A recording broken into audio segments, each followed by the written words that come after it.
Hello guys, मैं Nitesh sir आपके अपने यूट्यूब प्लेटफॉर्म पर आपका स्वागत है। जैसा कि आप देख रहे हैं कि एनसीईआरटी चैप्टर नंबर सेकेंड आपका शुरू होने जा रहा है।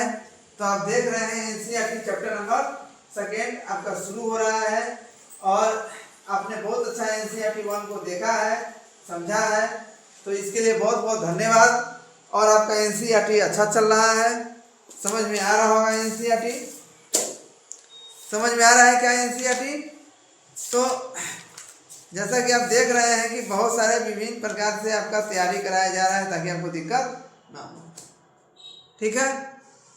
तो देख रहे हैं आप, आपके लिए एनसीईआरटी का जो है एनसीईआरटी का जो है आपका सेशन चल रहा है, एनसीईआरटी का सेशन चल रहा है और आप लोग अच्छे से इसका स्टडी करें, समझें। और एक जो आपको प्रमाणित बुक है जो हमारे भारत सरकार द्वारा प्रमाणित है, उसके द्वारा जो है उसका डेटा हम लोग पढ़ रहे हैं ना। आपके इस यूट्यूब प्लेटफॉर्म पर ये आपको क्या बोलते हैं कि एसपीपीडी ना भारतीय भवन इस सब का डाटा नहीं मिलेगा, ठीक है। तो इस सब का डाटा को देखते रहना है, क्लियर है।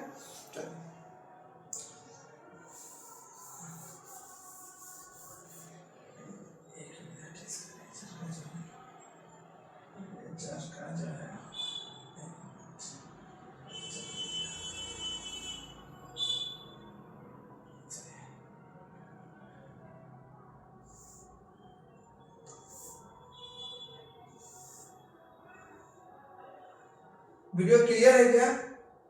वीडियो क्लियर है? थोड़ा बताइएगा वीडियो क्लियर है कि नहीं। वीडियो क्लियर है? क्लियर है वीडियो?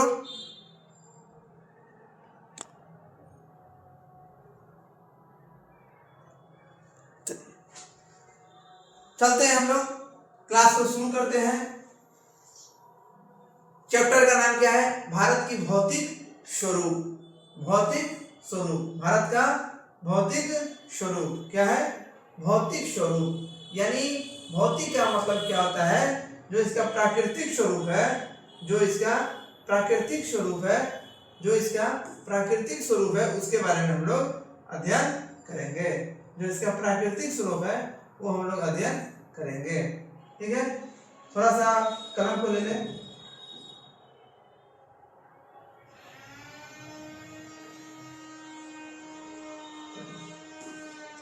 ठीक है, चलते हैं। देखिएगा, भौतिक स्वरूप का मतलब क्या होता है? भौतिक स्वरूप का मतलब क्या होता है कि जो प्राकृतिक द्वारा बनाया गया, किसके द्वारा?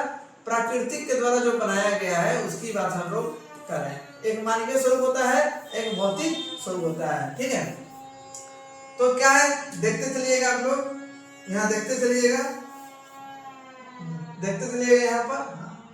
यहाँ पर है कि जैसा कि आप जानते हैं कि भारत विभिन्न स्थलाकृतियों वाला एक विशाल देश है, ठीक है। आप किस प्रकार से क्षेत्र भूभाग में रहते हैं, यदि आप मैदानी क्षेत्र में रहते हैं तो आप वहां के दूर दूर तक फैले विशाल मैदान से परिचित। यदि पर्वतीय क्षेत्र में निवास है, क्षेत्र के निवासी हैं, तो आप पर्वतीय ढलानों और घाटियों से भली भांति परिचित होंगे। वास्तव में देखिए, आप जो घाटी जो कहा जाता है, एक चीज आपको बता दें कि ये जो आप देखते हैं इस प्रकार से पर्वत पहाड़ का जो बनावट है, ये जो बनावट है, तो ये वाला भाग जो देखते हैं समतल, जो ऊपर का शीर्ष का भाग जो समतल है, ये पठार का खासियत है, ठीक है। और कोई भी नदी अगर इससे बीच में होकर जो बहती है तो दो पहाड़ों को जो काटती है ना, वो दो पहाड़ों को जो काटती है वो गॉर्ज, ठीक है। और जो खड्डा वाला भाग होता है उसको घाटी बोलते हैं, ठीक है, जो घाटी बोलते हैं, जो आपको बताया जा रहा है, ठीक है। देखिएगा, हमारे देश में हर प्रकार की भू आकृति पाई जाती है, जैसे पर्वत, मैदान, मरुस्थल, पठार और द्वीप समूह। इसमें क्या इम्पोर्टेंट है? इसमें इम्पोर्टेंट है क्या, वो चीज आपको देखना है। इम्पोर्टेंट क्या है? आपको इम्पोर्टेंट आपको याद रखना है कि एक होता है पर्वत, ठीक, एक होता है पठार, ठीक है, एक होता है पहाड़, ठीक है, और एक होता है मैदान। ये आपको जो मिलेगा कहाँ मिलेगा? 9th में आपको पढ़ने को मिलेगा जो अभी चल रहा है। एससीईआरटी बुक में पढ़े थे, एससीईआरटी में देखेंगे है कि नहीं। 10th में क्या मिलेगा आपको? 10th में मिलेगा आपको, ठीक है, आपको मिलेगा पर्वत, ठीक है, पठार और मैदान, ये चीज आपको मिलेगा। तो यहाँ पर ये याद रखना है कि पर्वत 18%, पहाड़ 11%, पठार 27% और मैदान 43%। तो यहाँ पर ये दोनों को जो ऐड करते हैं तो आता है 29%। एक किताब का डाटा है, मेरा कुछ नहीं है। यहाँ पर क्या है? पर्वत दे दिया है 30%, पठार 27% और मैदान 43%। तो यहाँ काउंट करेंगे तो यहाँ 100% मेरा पूछ जाएगा, लेकिन यहाँ पर जोड़ेंगे तो क्या होगा? 99% पूरा। ये किताब का डाटा है, हेर फेर हमने नहीं किया, जो किताब है वही हम बोले हैं। तो आपको इसको याद न रख के, इसको याद न रख के आपको इसको याद रखना है कि पर्वत कितना परसेंट है? तो 30% है, ठीक है। पठार कितना है? 27। मैदान कितना है? 43% है। मैदान कितना है? 43% है। अब हम लोग पढ़ेंगे तो हमें देखने को मिलेगा, देखने को मिलेगा। देखिएगा यहाँ पर देखिएगा कि भारत की भूमि बहुत अधिक भौतिक विभिन्नताओं को दर्शाता है। भूगर्भीय तौर पर प्रादुपीय पठार, कौन कह रहा है? प्रादुपीय पठार, प्रादुपीय पठार की सतह का प्राचीनतम भाग है। इसे भूमि का एक बहुत ही स्थिर भाग माना जाता है, परंतु हाल ही के भूकंपों ने इसे गलत साबित किया है। हिमालय एवं उत्तरी मैदान हाल ही में बनी स्थलाकृति है। हिमालय क्या है? हिमालय एक नवीन वलित पर्वत है। क्या है? नवीन वलित पर्वत है। नवीन वलित पर्वत है, वलित पर्वत है, नवीन वलित पर्वत है। हिमालय क्या है? हिमालय एक नवीन वलित पर्वत है। उत्तरी मैदान, इसकी लंबाई कितना है? 2400 से 2500 किलोमीटर इसकी लंबाई है। उत्तरी मैदान की लंबाई कितना है? 2400 से 2500 किलोमीटर इस मैदान की लंबाई है, ठीक है। में स्थलाकृति बनी है। भूवैज्ञानिक के अनुसार हिमालय पर्वत एक अस्थिर भाग है। अस्थिर कहला है क्योंकि अपनी ऊंचाई बढ़ा रहा है। क्या है? बढ़ा रहा है। एक बल है संपीड़न बल। कौन बल? संपीड़न बल के कारण, संपीड़न बल के कारण, संपीड़न बल के कारण अपनी ऊंचाई को क्या कर रहा है? संपीड़न बल के कारण अपनी ऊंचाई को बढ़ा रहा है। क्या कर रहा है? बढ़ा रहा है, अपनी ऊंचाई को बढ़ा रहा है। क्लियर है? हिमालय जो अपनी ऊंचाई बढ़ा रहा है। आप देखे हो जाएगा हिमालय की जो ऊंचाई की बात करते हैं तो 8,848.86 मीटर ये इसका अभी ऊंचाई है। कितना है? 8,848 मीटर। बहुत सारे बुक में देखने को मिलेगा 8,848 मीटर ही देखने को मिलेगा। तो अगर ये नहीं है, ये है तो ये भी सही है, लेकिन ये उसका कंफर्म हम लोग पूर्णतः जो डाटा कहते हैं वो डाटा है, ठीक है।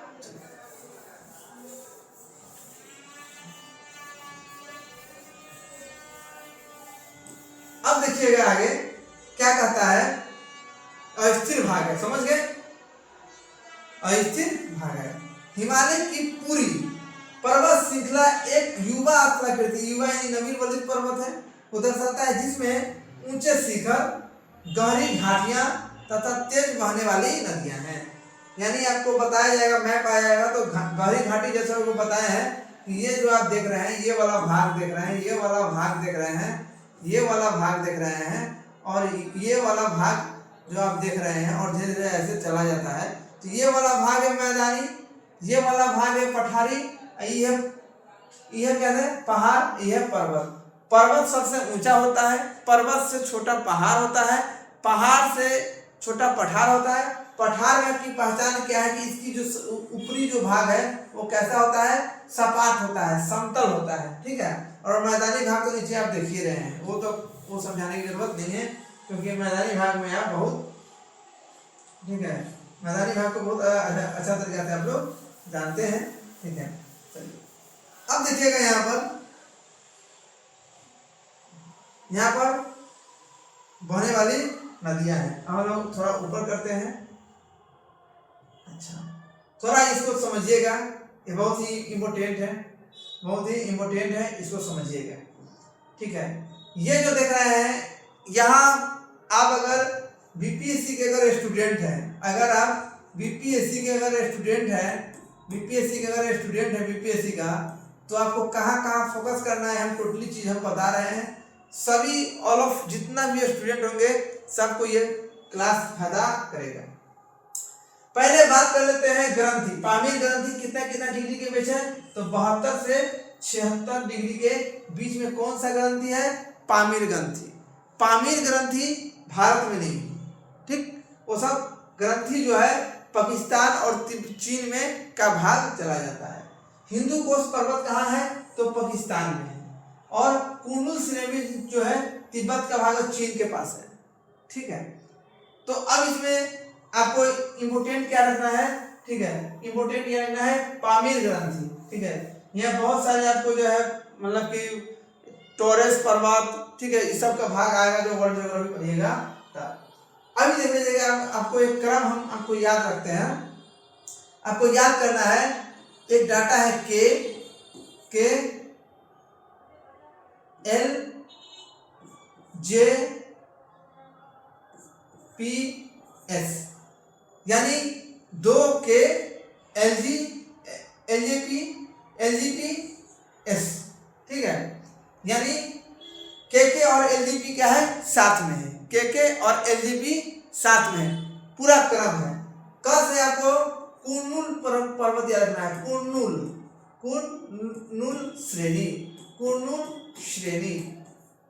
श्रेणी। इससे है काराकोरम श्रेणी, कौन है, काराकोरम श्रेणी। ठीक है, उसके बाद इससे है लद्दाख, क्या है, लद्दाख। जैसे क्या है, जास्कर, पी से पीर पंजाल,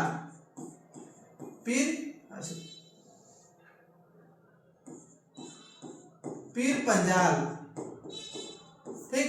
एस से क्या है, शिवालिक।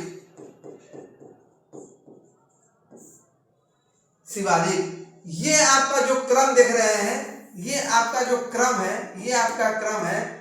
अगर कहे तो उत्तर से दक्षिण, क्या है, उत्तर से दक्षिण क्रम है। और कोई परीक्षा में पूछ दे दक्षिण से उत्तर क्रम में पहले नीचे से चला जाएगा, शिवालिका, पीर पंजाल, जास्कर, लद्दाख, काराकोरम और कुर्नूल। के एल जी पी साथ है, के एल जी पी साथ है। क्लियर है, यहां तक क्लियर है। अब आपको हम दिखाते हैं, चलिए इसको थोड़ा अति करते हैं।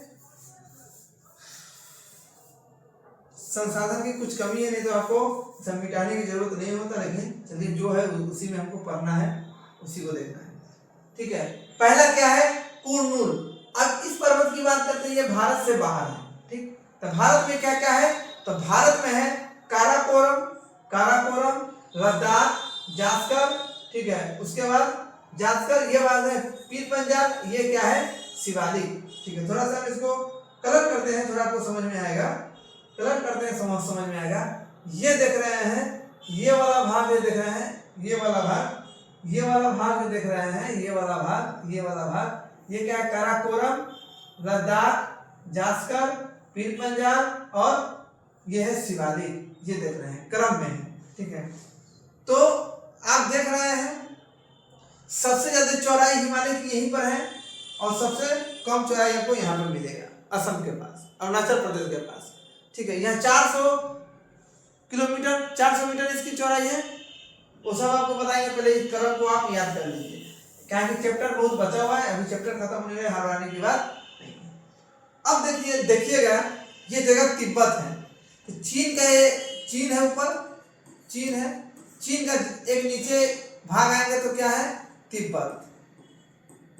के नीचे भाग आएंगे तो एक झील है, मानसरोवर झील।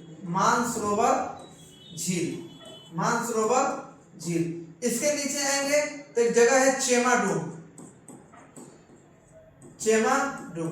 यहीं से चेमाडूंग से नदी निकलती है, 3 नदी आपको याद रखना है। एक नदी जो है ऐसे होते हुए ऐसे जाती है, तो इस नदी का नाम है सिंधु नदी। ठीक, अब एक नदी ऐसे होते हुए अरुणाचल प्रदेश में प्रवेश करते हुए, ठीक है, पश्चिम बंगाल से बांग्लादेश में गिर जाती है। इस नदी का नाम है, ठीक है, ब्रह्मपुत्र नदी। एक नदी ऐसे जो है ऐसे होते हुए ऐसे बहती है, तो इस नदी का नाम है, इस नदी का नाम है सतलज नदी।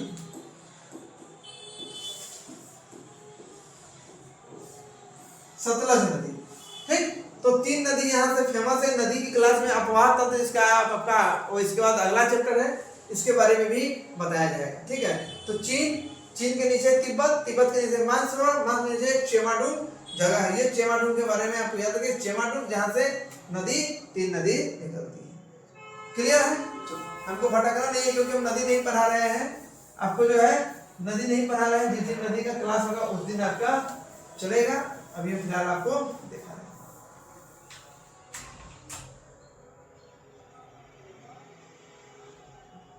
अच्छा, थोड़ा सा जिक्र करते हैं। आप देख रहे हैं ये जो जगह है, यहाँ ये उत्तराखंड का जगह है। यहाँ से जो ये नदी जो आप देख रहे हैं, ये गंगा है, ये गंगा है। ठीक है, और गंगा की सबसे लंबी सहायक नदी जो है, यहाँ से जो है, यहाँ से गंगा की सबसे लंबी सहायक नदी यमुना नदी। इसकी लंबाई 1310 है, कहीं कहीं 1376 किलोमीटर लिखता है, 1310 आपको याद रखना है। ठीक है, हम देखेंगे अब आप वहां तंत्र में गंगा की सबसे लंबी सहायक नदी है और सबसे प्रदूषित नदी यमुना नदी है। ठीक है, आपको याद रखना है। गंगा की लंबाई 2525 किलोमीटर है और इसका नाम विभिन्न स्थानों के नाम पर नदी के नाम भी चेंज होते हैं। ठीक, इसमें अच्छा, इसमें एक चीज और है। यहाँ पर देख रहे हैं एक पहाड़ी है। क्या नाम है उसका? पहाड़ी का नाम है गोरा खासी जयंतिया है ना? हाँ, जयंतिया। ठीक है, और एक और मिकिर पहाड़ी, यह भी यही, यहाँ नहीं है जिक्र, मिकिर पहाड़ी आपको याद रखना है। गोरा खासी जयंतिया, ये तीनों जो पहाड़ी है, ये तीनों पहाड़ी कहाँ है? तो मेघालय में। कहाँ है? तीनों पहाड़ी कहाँ है? तो मेघालय में है। तीनों पहाड़ी मेघालय में है। ठीक है, और सबसे ज्यादा जो वर्षा होता है वो खासी पहाड़ी पर ही होता है। किस पहाड़ी पर होता है? खासी पहाड़ी पर ही सबसे ज्यादा वर्षा होता है। एक चीज और आपको याद रखना है, ये जो देख रहे हैं पश्चिम से पूर्व तक इसका क्रम है। कोई पूछेगा इस तीनों पर्वत का नाम दे दे, कहेगा पश्चिम से पूरब में इसको सजाए क्रम में, तो क्या होगा? पहले गोरा आएगा, तो खासी आएगा, तब जयंतिया आएगा। कभी कल परीक्षा में पूरब से पश्चिम कर दे तो जयंतिया आएगा, खासी आएगा और गोरा आएगा। और याद रखें, कभी पूछ दे कि मिकिर पहाड़ी जो है, ये पहाड़ी ये किस राज्य में पड़ता है? तो ये भी मेघालय के क्षेत्र में पड़ता है और पूर्वी राज्य का हिस्सा है। यहाँ तक आप समझे होंगे, यहाँ तक क्लियर होगा, यहाँ तक समझ में आ रहा होगा। ठीक है, और आपको बता दें कि आप ये जो मिजो श्रेणी है, और इसी के बाद में ये जो है यहाँ पर जो है म्यांमार, आप देखे थे म्यांमार यहीं पर है, म्यांमार। ठीक है, तो यहाँ भी एक हिमालय का ही भाग है, यामाकोना पर्वत है, जो उसका भी जो है देखें। हाँ, गोरा खासी जयंतिया जो देखे हैं, ये पर्वत नहीं है, पठार है। एक चीज आप नोट कर लीजिएगा, इंपोर्टेंट चीज है कि गोरा खासी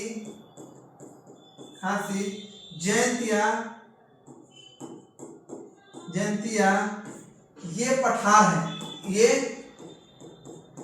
है, और यह प्रादुपीय पठार का भाग है। किसका भाग है? प्रादुपीय पठार का भाग है। किसका भाग है? तो प्रादुपीय पठार का भाग। ठीक है, और यामाकोना जो पर्वत है, ठीक है, इसकी जो भाग है वो हिमालय पर्वत का भाग है, वो भी आपको बताया जाएगा। यहाँ तक स्क्रीनशॉट ले सकते हैं। ठीक है, देखिए मिसी हो गया, नागा हो गया, मिजो हो गया, ये सब अरावकमा पर्वत का भाग है जो कि हिमालय पर्वत का भाग है। ये इंपॉर्टेंट है, यहाँ से बीपीएससी टीआर3 के प्रश्न बने थे, इसलिए आपको जो है बताया जा रहा है। क्लियर है, समझ गए होंगे। कोसी नदी है, आप देख रहे हैं कोसी नदी, इसे बिहार का शोक कहा जाता है, बिहार का शोक कहा जाता है किस नदी को, कोसी नदी। और देखिए दो चीज याद रखिएगा, शोक में दो चीज याद रखना है, एक क्या, एक है बिहार का शोक, बिहार का शोक, ठीक है, एक बंगाल का शोक, बंगाल का शोक। तो बिहार का शोक कोसी नदी, ये अधिक मार्ग परिवर्तन करने वाला नदी है, सबसे अधिक मार्ग परिवर्तन करता है, सबसे विनाशकारी नदी है। और बंगाल का शोक दामोदर नदी, कहां से निकलता है, छोटा नागपुर के पठार। क्लियर है, ये गोसाईनाथ से कोसी नदी निकलता है, यहां तक क्लियर है। एक भी पॉइंट छूटना नहीं चाहिए, एक भी पॉइंट छूटना नहीं चाहिए, ठीक है। एक चीज याद रखिएगा, जो सिंधु नदी जो है ये गिरता है कहाँ, अरब सागर में। सिंधु जल समझौता के बारे में आप सुने होइएगा, 1960 सिंधु जल समझौता। इस समझौता में क्या हुआ था, थोड़ा सा हम आपको बता दें। समझौता, सिंधु जल समझौता के समय, ठीक है, भारत के प्रधानमंत्री, पॉइंट छूटना नहीं चाहिए, भारत के प्रधानमंत्री और पाकिस्तान के प्रधानमंत्री, ये भारत के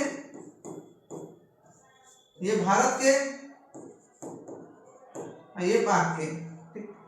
अब देखिएगा, भारत के प्रधानमंत्री से लाल बहादुर शास्त्री, लाल बहादुर शास्त्री, और यहां कौन थे, अयूब खान। इसमें क्या समझौता हुआ, इसमें क्या समझौता हुआ, थोड़ा देखिएगा। इसमें समझौता हुआ कि आपको देखने को मिलेगा, शायद इसमें है कि नहीं, इसमें नहीं है, हम बता दें। इसमें क्या हुआ कि, इसमें क्या हुआ कि आप देखिएगा, सिंधु, उसके बाद झेलम,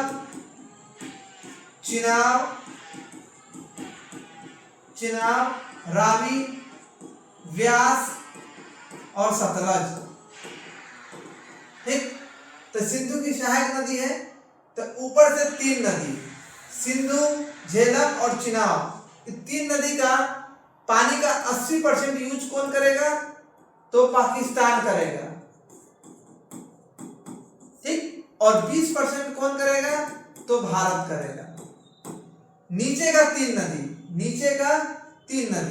यहां भी तीन नदी और यहां भी तीन नदी, नीचे का तीन नदी का 80% यूज भारत करेगा और 20% पाक करेगा, पाकिस्तान।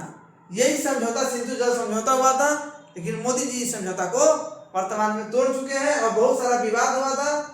आपको याद होगा कि सिंदूर जो ऑपरेशन चला था, उसके बाद ये सारा विवादित क्वेश्चन हो गया था, विवाद चला था। इस पर हमारे मोदी जी इसको कहा कि मैं अपने जल का जो है पूरा यूज कर रहा हूँ। कारण है कि जो 20% यूज कर रहा था भारत के, वो भी भारत यूज नहीं कर रहा था, वो भी कौन यूज कर रहा था, भारत यूज नहीं कर रहा था। अब चलते हैं हम लोग, अब चलते हैं, देखिएगा दिया हुआ है यहाँ पर है, क्या वीडियो क्लियर है, वीडियो क्लियर है, देखिए यहाँ पर देखिएगा, चलिए देखिएगा यहाँ पर मुख्य भौगोलिक वितरण। अच्छा ऊपर में कुछ है क्या, थोड़ा देख लेते हैं। चलिए हाँ, कुछ भाग है, थोड़ा देख लेते हैं। उत्तरी मैदान जलोढ़ के निक्षेपण से बना है, बिल्कुल उत्तरी मैदान जो है, कौन मैदान, उत्तरी मैदान, उत्तरी मैदान बना किससे है?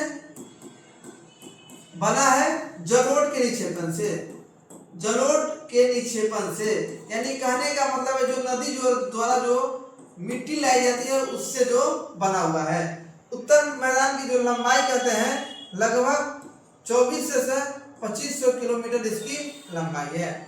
ठीक है, अब देखिएगा दो मिट्टी की बात आई है तो उत्तर मैदान की दो मिट्टी बड़ा फेमस है। ठीक है, मिट्टी का नाम आपको बता दें, एक है बांगर मिट्टी, बांगर, और एक है खादर।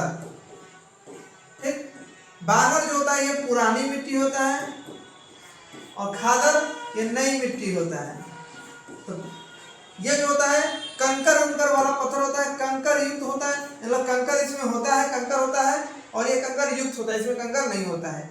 ये सबसे ज्यादा उपजाऊ मिट्टी होता है खादर, ये उपजाऊ नहीं होता है उतना। आपको याद रखना है, मिट्टी के दो ही बात आपको अभी फिलहाल याद रखना है, फिर जब मिट्टी चैप्टर पढ़ेंगे तो हम लोग उसमें जाएंगे। तो क्या कर रहे हैं देखिएगा, प्रायद्वीपीय पठार आग्नेय तथा रूपांतरित शैलों वाली एक कम ऊंचाई वाली पहाड़ी चौड़ी घाटी से बना है। जैसे हम बात करते हैं, हम बात कर लेते हैं थोड़ा सा जो है, थोड़ा सा हम डिस्कस कर लेंगे तो चैप्टर को समझने में हमको जो है आसानी होगी।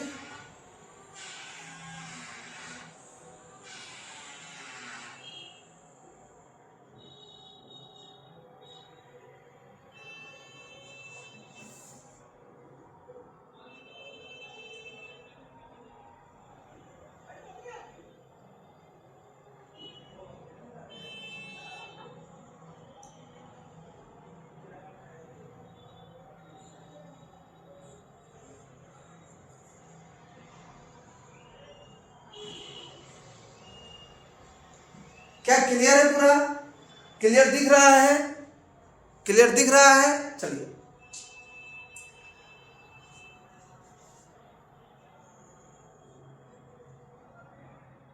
देखिएगा ये भाग जो आप देख रहे हैं, ये वाला भाग, ये वाला भाग जो देख रहे हैं, ये वाला भाग, तो ये वाला भाग जो है ये दक्षिण का भाग है। कौन सा भाग है? दक्षिण का भाग है। ध्यान से देखिएगा, कौन सा भाग है? तो दक्षिण का भाग है। अब देखिएगा, चीज को देखिएगा, दक्षिण का भाग है। अब इसमें क्या है कि कहता है कि ये जो प्रायद्वीपीय पठार है, ये भाग जो देख रहे हैं, ये भाग जो देख रहे हैं प्रायद्वीपीय पठार का, ये भाग जो देख रहे हैं ये किसका बना हुआ है? तो ये जो है आग्नेय एवं रूपांतरित चट्टान का बना हुआ है। आग्नेय एवं रूपांतरित चट्टान से बना हुआ है, रूपांतरित चट्टान से बना हुआ है। ठीक है, ये वाला भाग जो देख रहे हैं, ये इसको बोलते हैं पश्चिमी घाट। क्या बोलते हैं? पश्चिमी घाट। हाँ, इसको बोलते हैं पूर्वी घाट। ठीक, पश्चिमी घाट, ठीक है, और पूर्वी घाट। ये काफी ठोस वाला भाग होता है, ये कमजोर वाला भाग होता है। ये मतलब कि एक सीध में होता है, ये कटा फटा होता है, ये कटा फटा भाग है, कटा फटा भाग है। लेकिन यह ठोस भाग है, ये कमजोर भाग है। ठीक है, आगे चैप्टर पढ़ेंगे तो और सारा चीज इसमें मिलेगा। जो बात बोल रहा था उसको हमने आपको समझाने का प्रयास किया। ठीक है, चौड़ी घाटी वाला। ठीक है, अब देखिएगा आगे यहाँ पर देखिएगा, यहाँ पर क्या है कि मुख्य भौगोलिक वितरण। आपको ये याद रखना है कि भारत की भौगोलिक आकृति को निम्नलिखित वर्गों में विभाजित किया जा सकता है। भारत के भौगोलिक को कितने भागों में बांटा गया है? तो 6 भागों में बांटा गया है। हिमालय पर्वत श्रृंखला, उत्तरी मैदान, प्रायद्वीपीय पठार, भारत के मरुस्थल, तटीय मैदान और द्वीप समूह। थोड़ा सा देख सकते हैं कहाँ कहाँ छौ कहाँ कहाँ है, उस चीज को आप देख सकते हैं, क्योंकि जो है देखना जरूरत है। नहीं देखिएगा तो आपको समझ में नहीं आएगा, नहीं आएगा।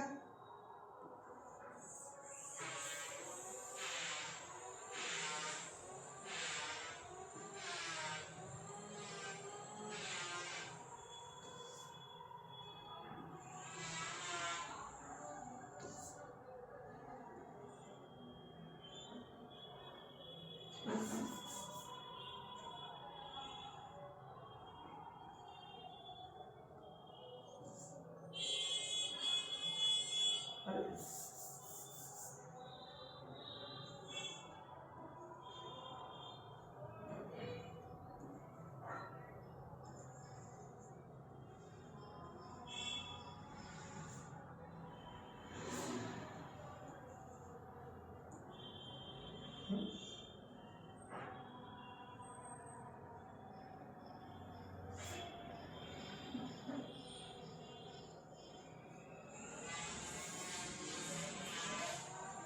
समझिएगा, इसमें हो जाए, टाइम लग गया है मिटाने में। एक बार जो बनता है सो परफेक्ट बनता है, एक बार में कोई काम कीजिएगा वो परफेक्ट होगा। थोड़ा समझना है, खाली दूसरा को बच निकालना है। ये जो भाग देख रहे हैं ये हिमालय वाला है। कौन सा भाग है? हिमालय वाला है, ठीक है, हिमालय वाला है। ये टोटली भाग जो है आपको हिमालय वाला दिख रहा है। चलिए, ये जो भाग देख रहे हैं ये वाला भाग जो आपको दिखाई देगा, ये वाला भाग, ये वाला है, ये उत्तरी मैदान है। पहला 1 नंबर, दूसरा 2 नंबर, ठीक है। तीसरा कहता है प्रादुपीय पठार। ये भाग जो आप देखे थे ये वाला भाग, तीसरा नंबर प्रादुपीय पठार यही है। ये वाला भाग जो देखे थे प्रादुपीय पठार यही है, ठीक है। भारतीय मरुस्थल, ये वाला भाग जो देख रहे हैं ये वाला भाग ये क्या है? मरुस्थल है। 3 हो गया और ये चौथा है, ठीक है। उसका तटीय मैदान, ये वाला भाग जो देख रहे हैं, ये वाला भाग जो देख रहे हैं तटीय मैदान, ये वाला भाग जो देख रहे हैं, तो ये वाला भाग जो देख रहे हैं जो अभी ये वाला भाग जो देख रहे हैं आप, ठीक है, ये कहना है तो ये 5वां है। और द्वीप समूह देखते हैं यहाँ पर लक्षद्वीप, ठीक है, ये और यहाँ अंडमान निकोबार द्वीप समूह, तो ये सब मिला के कहना है तो 6ठा है। 6 भारत की स्थलाकृति के यहाँ बनावट है और विभाजन। क्लियर है? समझ में आ रहा होगा? आ रहा है कि नहीं आ रहा है? आ रहा है कि नहीं आ रहा है? आगे है, देखिए, कहता है कि भारत की उत्तरी सीमा पर विस्तार हिमालय भूभाग से युवा एवं बनावट की दृष्टि से वलित पर्वत है। आपको पहले ही समझ आता है हिमालय कैसा पर्वत है, तो वलित पर्वत है। यह पर्वत श्रृंखला पश्चिम से पूर्व दिशा में, किस दिशा में? पश्चिम से पूर्व दिशा में। पश्चिम में चौड़ाई ज्यादा था, पश्चिम से पूर्व दिशा में सिंधु से लेकर ब्रह्मपुत्र तक फैली हुई है। बिल्कुल आप जो देखे थे, देखिएगा इस चीज का आपको एक चीज हम बताते हैं कि इस प्रकार जो आप मैप जो देखे थे, ये वाला मैप जो देखे थे और ये वाला भाग जो देखे थे, ठीक है, ये वाला भाग, तो ये आप देख रहे हैं हिमालय ऐसे फैला हुआ है, ऐसे फैला हुआ है, ऐसे फैला हुआ है और ऐसे फैला हुआ है। तो यहाँ जो कहता है यहाँ पर कौन नदी बह रही थी? सिंधु नदी यहाँ बह रही थी, इस क्षेत्र से बह रही थी। और यहाँ पर इधर से कौन नदी बह रही थी? ब्रह्मपुत्र नदी बह रही थी। इसका फैलाव कहाँ से कहाँ है? सिंधु से ब्रह्मपुत्र नदी तक इसका फैलाव है। सिंधु से कहाँ? ब्रह्मपुत्र नदी तक इसका फैलाव है, ठीक है। उसके बाद देखिएगा, ठीक है, एक चीज आप ये याद रखिएगा, ये याद रखिएगा कि ये कैसा पर्वत है, तो हिमालय वलित पर्वत है, बहुत ही इंपोर्टेंट है, ठीक है। चलिए, किस दिशा से? पश्चिम दिशा में सिंधु से लेकर, ठीक है, ब्रह्मपुत्र तक फैली है। हिमालय विश्व की सबसे ऊंची पर्वत श्रेणी है। बिल्कुल, विश्व की सबसे ऊंची श्रेणी कौन है? उच्च पर्वत श्रेणी हिमालय है, ठीक है। एक अत्यधिक अवरोधक असम में है। ये आप याद रखिएगा, अगर कभी भी अगर आप नेक्स्ट अगर एग्जाम होता है, अगर बीपीएससी का होता है, तो ये क्वेश्चन बनने का चांस आपको दिखेगा। इसको नोट डाउन कर दीजिएगा और लिख दीजिएगा बीपीएससी TR4, बीपीएससी TR4। यहाँ से क्वेश्चन बनेंगे ही बनेंगे जो हमको दिख रहा है। क्लियर है? चलिए देखिएगा, यह 2400 किलोमीटर की लंबाई में फैला हुआ है। हिमालय की लंबाई कितना है? 2400 किलोमीटर है। कितना है? 2400 किलोमीटर हिमालय की लंबाई है। आप नेट पर देखने जाइएगा तो नेट पर इसकी लंबाई 24 से 2500 किलोमीटर देगा, लेकिन हम लोग पढ़ किससे रहे हैं? तो पढ़ रहे हैं किसका? एनसीईआरटी का पढ़ रहे हैं, इसलिए इसकी लंबाई कितना है? 2400 किलोमीटर है, ठीक है। में फैला यह अर्धवृत्त का निर्माण करता है। कैसा करता है? अर्धवृत्त का निर्माण, यानी हिमालय को देखे हैं, ये ऐसा है, ऐसे घुमा हुआ है, ऐसे घुमा हुआ है, ऐसे घुमा हुआ है, तो ये जो है ये पूरा वृत्त है, ठीक। इसको मिटा दिए ऊपर से, ऐसा आ गया कैसा करती है? तो अर्धवृत्त जैसा है। क्लियर है? क्यों लिखा हुआ है? क्योंकि शब्दों में सब कुछ है। अर्धवृत्त का निर्माण है। इसकी चौड़ाई कश्मीर में कितना है? 400 किलोमीटर और अरुणाचल प्रदेश में कितना है तो 150 किलोमीटर। क्लियर है, ये आपके लिए इंपोर्टेंट है। पश्चिम भाग की अपेक्षा ऊंचाई में अत्यधिक विविधता मिलता है। देखिए हिमालय की खास बात क्या है हमको बताना चाहते हैं। हिमालय की खास बात क्या है, एक चीज आप देख लें ताकि आपको जो है, ठीक है, ये जो है ये जो है आपको थोड़ा सा हम लाना चाहते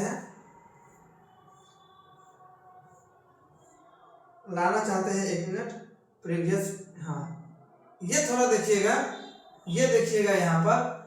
अब इसमें क्या देख रहे हैं कि ये भी जो आप देखे जम्मू कश्मीर जो भाग देखे हैं, ये वाला भाग देखे हैं, देखिए एक मिनट यहाँ जाओ, अरे बच्चा भागता कहाँ है, यहाँ जाओ, देखो ये जो देख रहे हैं जम्मू कश्मीर का भाग है, ऊपर वाली भाग जो जिस हिमालय की बात कर रहे हैं, पूरा क्षेत्र नहीं, मतलब यहाँ से यहाँ इसकी बात किया जा रहा है, आप लोग पूरा समझ लीजिएगा, ठीक है। इसका लंबाई कितना है 400 किलोमीटर दिया हुआ है, लेकिन अरुणाचल प्रदेश में आप यहाँ देखिएगा कितना दिया है 150 किलोमीटर दिया हुआ है। तो कहने का मतलब क्या है, ये सबसे अधिक ऊंचाई पर है पश्चिमी भाग, लेकिन सबसे ज्यादा ऊंचाई में विविधता कहाँ देखने को मिलता है, यहाँ पर देखने को आपको ज्यादा मिलेगा। क्यों मिलेगा अब देखिए, इसमें अब मजा आएगा, क्यों मिलेगा वो देखिए।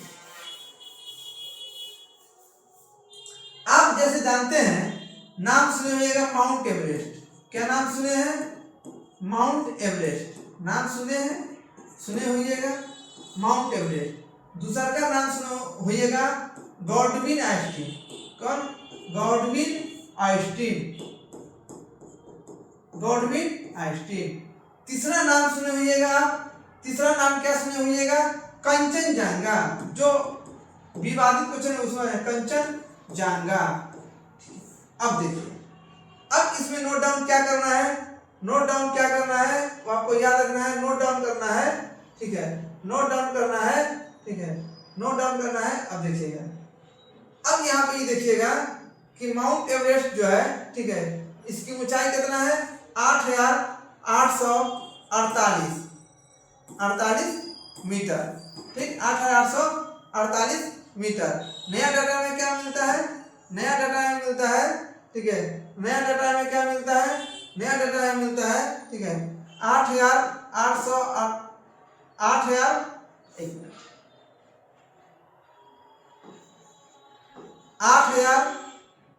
बोल क्या रहे हैं, लिख क्या रहे हैं, देखिएगा 8,848.86 मीटर इसका डाटा ओरिजिनल है, लेकिन एनसीईआरटी में क्या मिलेगा आपको, ये डाटा देखने को मिलेगा, ठीक है।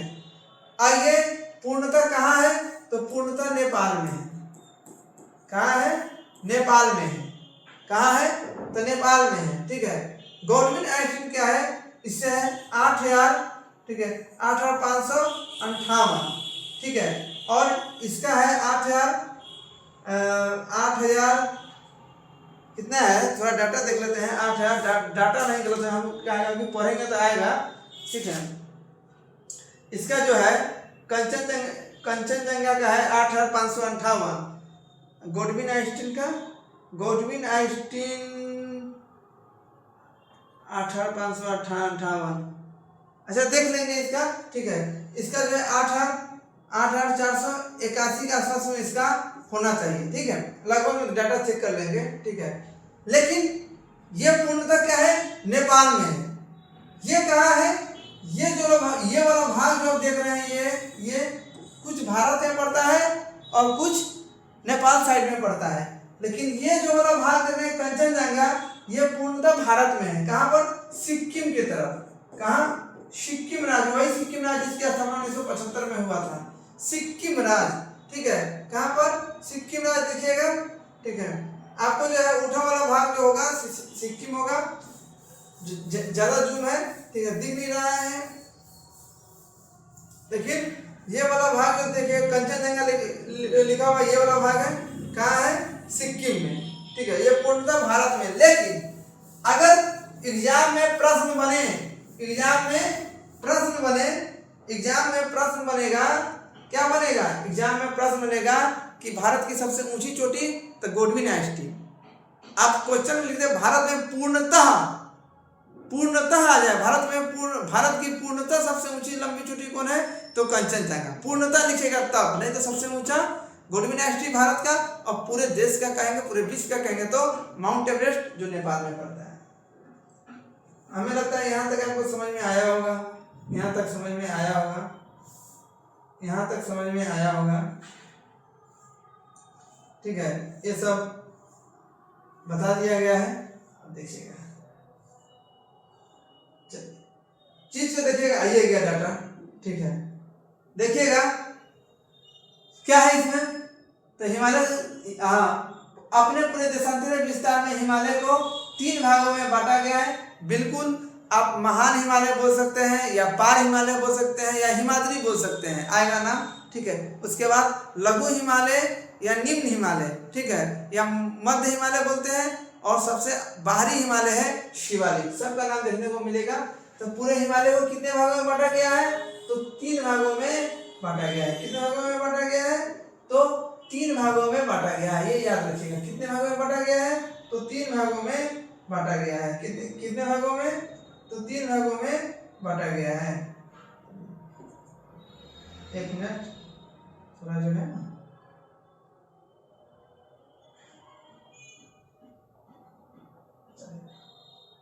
हिमालय को कितने भागों में बांटा गया है, तो 3 भागों में बांटा गया है। ठीक है, अब इन श्रृंखलाओं के बीच बहुत अधिक संख्या में घाटियां पाई जाती हैं।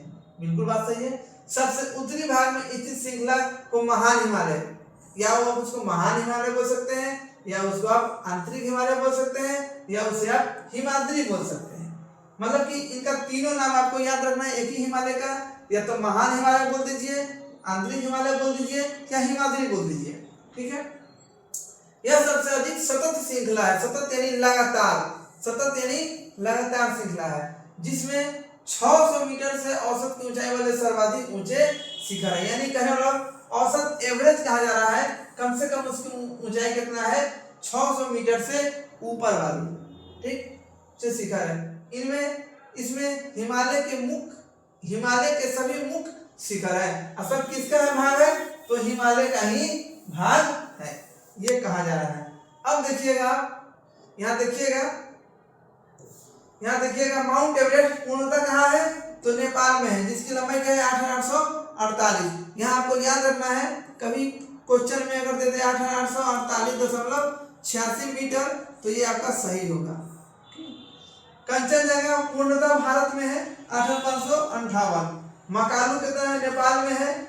आपको याद क्या कर लेना है, आपको ये बॉक्स को याद कर लेना है। कैसे, पहले भारत को छाट दीजिए, तब नेपाल को याद कीजिएगा। ठीक है, क्योंकि आसपास को लंबाई कुछ ना कुछ आप ध्यान में रखिएगा, एग्जाम में क्वेश्चन बनते हैं यहाँ से, तो इसको आप देख लीजिएगा, आपका जो ये दिया हुआ है। अब देखिएगा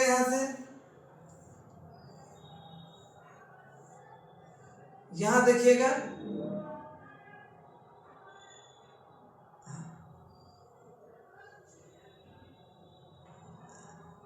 चलिए देखिएगा, यहाँ दिया हुआ है महान हिमालय में पाई जाने वाली हिमानी तथा दर्रों के नाम। भारत के उन राज्यों का नाम जहाँ ऊपर में ये तो जानना है, स्थिति को जानना है। हिमाद्री के दक्षिण में स्थित श्रृंखला सबसे अधिक असम में है। हिमाद्री के दक्षिण कहाँ कर रहा है, हिमाद्री के दक्षिण में स्थित श्रृंखला सबसे अधिक कहाँ है, असम में है। एकदम भी है, इसको नोट कर लिएगा, ये एकदम इम्पोर्टेंट है। एवं हिमाचल एवं निम्न हिमालय के नाम से जाना जाता है। क्लियर है। इन श्रृंखलाओं का निर्माण मुख्यतः अत्यधिक संपीड़ित हिमालय की ऊंचाई किस बल के कारण, संपीड़ित तथा परिवर्तित शैलों से हुआ है। इनकी ऊंचाई कितना है, तो हिमालय की ऊंचाई है कितना है, 3700 से 4500 मीटर के बीच है। कितना है, 4500 मीटर के बीच है।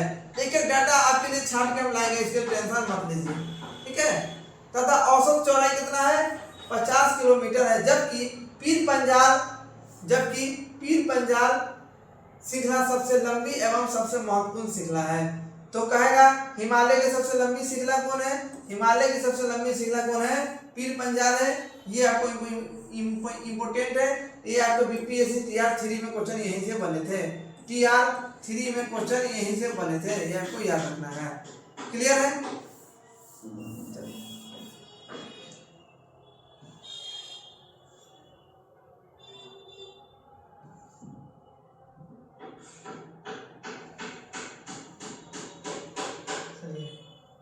देखिएगा यहाँ पर चीज को देखिएगा, ठीक है। यहाँ तक हो गया है। धौलाधर एवं महाभारत श्रृंखला भी महत्वपूर्ण है, ठीक है। महाभारत श्रृंखला महत्वपूर्ण है। जो महाभारत श्रृंखला का है नेपाल में ही पड़ता है, नेपाल में श्रृंखला भी है, ठीक है। महाभारत की काव्य कथा कहानी यानी सबसे जुड़ी हुई है। श्रृंखला भी महत्वपूर्ण है। इन श्रृंखलाओं में कश्मीर की घाटी, हिमाचल के कांगड़ा और कुल्ली घाटी स्थित है।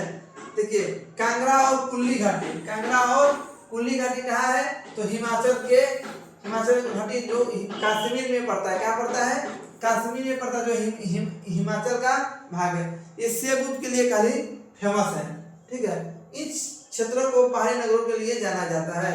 और इस क्षेत्र जो है काफी प्रसिद्ध किसके लिए है? तो पर्वत पहाड़ में पठाई नगर है। एटलस है मसूरी, नैनीताल एवं रानीखेत की स्थिति को देखें और इनके राज्यों का नाम बताएं। सब पर्यटन स्थल है, ठीक है।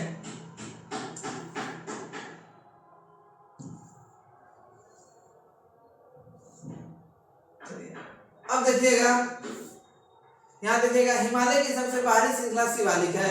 सबसे बाहरी, सबसे निचली श्रृंखला हिमालय की जो आप देखें, ये वाला भाग जो देखे हैं, ये वाला भाग जो देखे हैं, तो एक था ऊपर, एक था ये किए और ये किए, ठीक है। 1 2 3 4, एक तो ऊपर है 5।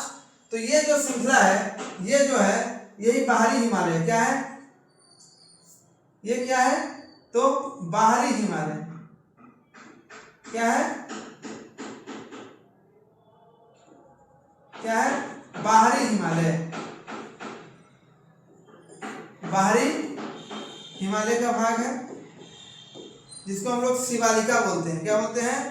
शिवालिका, ठीक, शिवालिका बोलते हैं। ये आंतरिक हिमालय है, जो ऊपर आप पढ़ रहे हैं, आंतरिक हिमालय है। आंतरिक हिमालय है, ठीक है। और यही जो है मध्य हिमालय, लघु हिमालय, जिसमें लद्दाख सैनी के नाम फेमस आएगा आपको, वो सब है, ठीक। अब देखिएगा, कहता है इनकी, हाँ, हिमालय की सबसे बड़ी शिवालिक है। इनकी चौड़ाई 10 से 50, शिवालिक की चौड़ाई कितना है? 10 से 50 किलोमीटर तथा ऊंचाई 900 से 11 मीटर है। ये आप इंटरनेट पर नेट पर जाइएगा, कहाँ जाइएगा? नेट पर जाइएगा तो आपको 900 से 1200 मीटर देखने को मिलेगा, ठीक है। हम पूरा बताना चाहते हैं कि सर कहीं आंसर कहीं गलत पड़ा तो हमको नहीं करना है, हम एनसीईआरटी का डाटा आपको पढ़ा रहे हैं। नेट पर क्या मिलेगा? 900 से 1200, इना एनसीईआरटी में क्या है? 900 से 1100, ठीक। चलिए, कहता है श्रृंखला उत्तर में स्थित मुख्यतः हिमालय की श्रृंखला नदियों में द्वारा लाई गई असंपीड़ित अवसादों से बनी है, ठीक है। किससे बनी है? तो अंश, ये जो है असंपीड़ित अवसाद कहा क्या रहा है? देखिएगा, ये श्रृंखला उत्तर में स्थित मुख्य हिमालय, उत्तर में जो स्थित है, जो नीचा जो शिवालिक है, ये श्रृंखला नदियों द्वारा लाई गई एक असंपीड़ित अवसादों से बना है। नदी जो मिट्टी काट के लाता है, उससे बना हुआ है, ठीक है। यह घाटी बंजरी, घाटी कैसी है? बंजरी जलोढ़ की मोटी परत से ढकी हुई है। निम्न हिमालय तथा शिवालिका के बीच स्थित लंबत घाटी को दून के नाम से जाना जाता है। ये खाली आपके लिए फेमस है, बहुत है। क्या है ये? देखिएगा, निम्न हिमालय, कौन हिमालय? निम्न हिमालय और शिवालिका के बीच स्थित लंबत घाटी को किस नाम से जानते हैं? दून के नाम से जाना जाता है। कुछ प्रसिद्ध दून आप देख रहे हैं, देहरादून, कोटली दून और पाटली दून, ये इंपोर्टेंट दून है। तो निम्न हिमालय और शिवालिका के बीच कौन सा घाटी है? तो दून घाटी है, ठीक है। ये भी आपको यहाँ से TR3 के प्रश्न बने थे, TR3 के प्रश्न बने थे, ठीक है। TR3 के प्रश्न बने थे।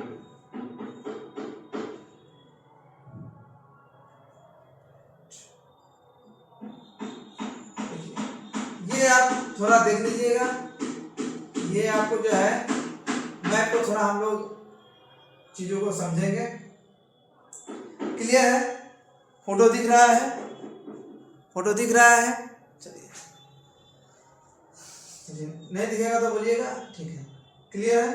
देखिएगा ऊपर देख रहे हैं कुंडू श्रेणी, सबसे ऊपर जो आप दिख रहे हैं वो पामीर ग्रंथि है, इधर कुर्नूल हो गया, उधर हिंदू कुश हो गया, ठीक है। तो यहाँ से बोलते हैं पामीर के पूर्व में कौन है, तो कुर्नूल श्रेणी है, पश्चिम में हिंदू कुश है। ये भी क्वेश्चन बन सकता है। 72-76 डिग्री के बीच में पामीर ग्रंथि है, आपको बताया। देखिए सिंधु की सहायक नदी कौन है? सिंधु, झेलम, रावी, ठीक है, एक ब्यास और तब सतलज, ठीक है। ये सिंधु की सहायक नदी है, ठीक है। सतलज नदी जो आपको इसको आपको याद रखना है कि ये कहाँ है, तो पंजाब में है, पंजाब में है, ठीक है, पंजाब में। झेलम नगर के, झेलम जो है श्रीनगर, झेलम किस नदी के किनारे, श्रीनगर किस नदी के किनारे, तो झेलम नदी के किनारे। सिंधु जम्मू कश्मीर आपको याद रखेगा, ठीक है। तो पंजाब में क्या है, एक भाखड़ा नागरा बांध जो विश्व का सबसे ऊंचा बांध है, ठीक है, जो है गुरुत्वाकर्षणीय बांध है, वो कौन है, वो है भाखड़ा नागरा बांध, सतलज नदी, पंजाब में। क्लियर है? यहाँ से ये चीज आपको समझाए थे। तो यहाँ थोड़ा देखिएगा, इसको ऊपर में करते हैं, थोड़ा इसको देखिएगा, देखिएगा ये भारतीय मरुस्थल है, ये भारतीय मरुस्थल है, ठीक है। और मरुस्थल के नीचे कौन है, अरावली श्रेणी। कुछ स्थिति भी देखना जरूरत है, परीक्षा में जब पूछेगा तो कुछ नजर में रहेगा कौन चीज कहाँ है, तो आपको समझ में आएगा। तो मरुस्थल के नीचे क्या है, अरावली श्रेणी, ठीक है। और अरावली के नीचे क्या है, मालवा का पठार और एक विंध्य श्रेणी। एक विंध्य श्रेणी भारत को 2 भागों में बांटने वाला यही पर्वत है, ठीक है, विंध्य श्रेणी। उसके बाद विंध्य के नीचे क्या है, सतपुरा। तो आपको याद क्या रखना है, याद रखना है सबसे ऊपर कौन हो गया, पहला कौन हो गया, पहला हो गया अरावली। पहला कौन है, अरावली। अरावली के जो नीचे आएंगे तो क्या मिलेगा, मालवा का पठार, मालवा का पठार, ठीक है, मालवा का पठार। इसके नीचे हम आएंगे तो क्या मिलेगा, विंध्य। क्या मिलेगा, विंध्य श्रेणी, विंध्य श्रेणी, ठीक। इसके नीचे आएंगे सतपुरा श्रेणी, सतपुरा श्रेणी, ठीक है। इसके नीचे आएंगे, ठीक है, इसके लिए सतपुरा श्रेणी के नीचे दक्कन का पठार, दक्कन का पठार, ठीक है। उसके बाद इधर तो आपको पता है कि ये जो है छोटा नागपुर का पठार, ठीक है। और महानदी कहाँ है, तो उड़ीसा में है। महानदी कहाँ है, तो उड़ीसा में है। आपको इस चीज को देखना है, महानदी कहाँ है, उड़ीसा में। विश्व का सबसे लंबा बांध हीराकुंड बांध, कौन बांध, हीराकुंड बांध, हीराकुंड बांध जो विश्व का लंबा है, उड़ीसा में है। और किस नदी पर है, महानदी पर। कहाँ है, तो उड़ीसा में है, ठीक। अब देखिएगा यहाँ पर आप देख रहे हैं, ये भी क्वेश्चन बना था कि कृष्णा, ठीक है, पहले क्रम में कौन है, तो गोदावरी, कृष्णा, कावेरी, ठीक है, गोदावरी, कृष्णा और कावेरी। ये भी नदी के क्रम पूछ सकते हैं, पहले ऊपर क्रम गोदावरी है, तब कृष्णा है, तब कावेरी है, ठीक है। अब जो देखिएगा ये आपको याद रखना है, अरावली, अरावली के नीचे मालवा का पठार, मालवा में विंध्य श्रेणी में सतपुरा श्रेणी, तब दक्कन का पठार। तब दक्कन का पठार जो है के नीचे अगर पूछेगा तो प्रादुपीय पठार का ही भाग है। किसका भाग है, प्रादुपीय पठार का ही भाग है, प्रादुपीय पठार का ही भाग है। आपको याद रहे, ये यहाँ से यहाँ, ये जो देख रहे हैं, ये जो क्षेत्र देख रहे हैं, ये किसका भाग है, तो प्रादुपीय पठार का भाग है। चलिए थोड़ा सा आप इसको फ्रेश करते हैं, कुछ नई जानकारी और लेते हैं, कुछ जानकारी क्योंकि आप हमारे स्टूडेंट हैं तो कुछ जानकारी होनी चाहिए। और देख रहे हैं, देखिए ये जो है, ये थोड़ा और ऊपर कर लेते हैं एक बार, तब आपको और समझ में आएगा, अब समझ में आएगा। चलिए अब देखिएगा, ये जो है महानदी और गोदावरी के बीच का जो भाग है वो उत्तरी सरकार है। क्या है? उत्तरी सरकार। कहाँ कहाँ याद रखिएगा? गोदावरी, गोदावरी और महानदी, महानदी के बीच, महानदी के बीच जो तट है, उस तट का नाम क्या है? उत्तरी सरकार। उत्तरी सरकार क्या है? उत्तरी सरकार। ये आपका इंपोर्टेंट हुआ। दूसरी आप देखिएगा कोरोमंडल तट। क्या है? कोरोमंडल तट किस भाग में है? तो पूर्वी भाग में है। पूर्वी भाग में कौन है? कोरोमंडल तट। ठीक है, कोरोमंडल तट पूर्वी भाग में है। ठीक है, अब देखिएगा ये मालवार तट। एक तो आ गया कोरोमंडल, कोरोमंडल तट किस भाग में है? पूर्वी भाग में। और उसके बाद है मालाबार तट। मालवार है ना? मालाबार तट, मालाबार तट ये कहाँ है? तो पश्चिमी भाग में है। मालवार तट कहाँ है? पश्चिमी भाग में है। ठीक, अब देखिएगा, ठीक है, आपको कहेगा पूर्वी भाग और पश्चिमी भाग, एक नोट करके लिखिएगा। ठीक है, पूर्वी भाग और पश्चिमी भाग या पश्चिमी घाट। पश्चिमी घाट कहाँ मिलता है? तो नीलगिरी श्रेणी, नीलगिरी श्रेणी तमिलनाडु में कहाँ मिलता है? नीलगिरी पर्वत पर मिलता है। कैसे देखिएगा, थोड़ा सा देख लीजिए, यहाँ थोड़ा देख लीजिएगा, यहाँ देखिएगा, ये पूर्वी भाग, ये भाग और ये पश्चिमी भाग दोनों कहाँ मिलता है? तो नीलगिरी पहाड़ी पर। ठीक है, दोनों का मिलन स्थल कौन है? पूर्वी घाट और पश्चिमी घाट का नीलगिरी श्रेणी। सबसे निचली भाग पूछेगा, भारत की सबसे निचली श्रेणी कौन है? तो आप बोल सकते हैं कन्याकुमारी, कन्याकुमारी। ठीक है, या बोल सकते हैं कार्डमम,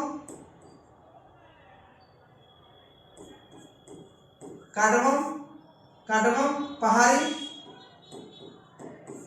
या बोल सकते हैं आप कार्डमम पहाड़ी या इलायची पहाड़ी।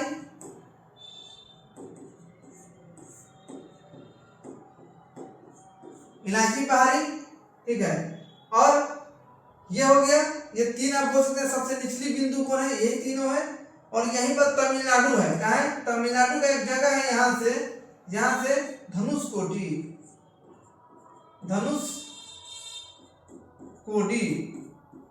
यहीं से श्रीलंका की दूरी कल आप पढ़े थे 24 किलोमीटर एससीईआरटी के अनुसार, और 53 किलोमीटर, जो 55 किलोमीटर जो नेट पर आप देखे थे उसके अनुसार दिया हुआ है। ठीक है, यहीं से श्रीलंका की दूरी, यही श्रीलंका की दूरी आपको कल बताया गया था।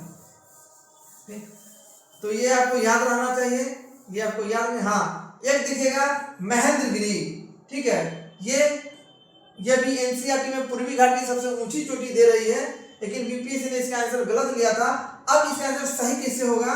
तो उत्तरी पूर्वी घाट, उत्तरी पूर्वी भाग की सबसे ऊंची चोटी पूछेगा तो महेंद्रगिरी। ठीक है, नया एनसीईआरटी में 1501 मीटर है, पुराना एनसीईआरटी में 1500 मीटर है। ओल्ड एनसीईआरटी में, ठीक है, 1500 है। लेकिन वर्तमान में अगर पूछे पूर्वी भाग की सबसे ऊंची चोटी, पूर्वी भाग की सबसे ऊंची चोटी, सबसे, देखिए यहां लिख देते हैं, पूर्वी भाग की सबसे ऊंची चोटी कौन है? जिंदी गारा, 1690 मीटर, 1690 मीटर। अगर पूछेगा उत्तरी पूर्वी भाग का पूछेगा तब होगा महेंद्रगिरी 1501 मीटर। ठीक, अब पूछेगा पश्चिमी घाट का, पूछेगा पश्चिमी घाट का सबसे ऊंची चोटी पूछेगा, ठीक है, तो पश्चिमी घाट का सबसे ऊंची चोटी पूछेगा तो अनाई-मुड्डी, क्या है, अनाई-मुड्डी, अनाई-मुड्डी। और दूसरा सबसे पूछेगा तो डोडा बेटा, ये इसकी चोटी है जो आपको इस मैप पर बहुत सारा देखने को मिलेगा। क्लियर है यहां तक कि मैप अब क्लियर होगा, मैप क्लियर होगा आपको, ठीक है, मैप क्लियर है, कुछ छूटा नहीं है। हाँ, अच्छा, कुछ नदी के बारे में अगर हम लोग बात करेंगे तो नदी के बारे में बात करेंगे तो माही नदी, ये देख रहे हैं जो करके दो बार काटने वाला नदी है, ये ऐसे करके जो दो बार काटता है माही नदी, ठीक है। और उसके बाद जो है आपको याद रखना है, अब एक नदी है नर्मदा, तो जो बिंद और सतपुरा के बीच में कौन है, नर्मदा, बिंद और सतपुरा के बीच में कौन है, नर्मदा, और नर्मदा के नीचे कौन है, ताप्ती। तो क्वेश्चन आपसे बन सकता है कि ताप्ती नदी, ठीक है, सतपुरा श्रेणी के उत्तर दिशा में कि दक्षिण दिशा में है, तो ताप्ती नदी सतपुरा के दक्षिण दिशा में है, ठीक है, और ताप्ती नदी के उत्तरी दिशा में कौन है, नर्मदा नदी है। अब बिंद श्रेणी के दक्षिण में कौन है, नर्मदा और ताप्ती दोनों है, ये आपको याद रखना है, ये आपको याद रखना है, ये बहुत ही इंपॉर्टेंट है, ठीक है। और समानता आप याद रखिएगा, एक ट्रिक है समानता, समानता का मतलब होता है साबरमती,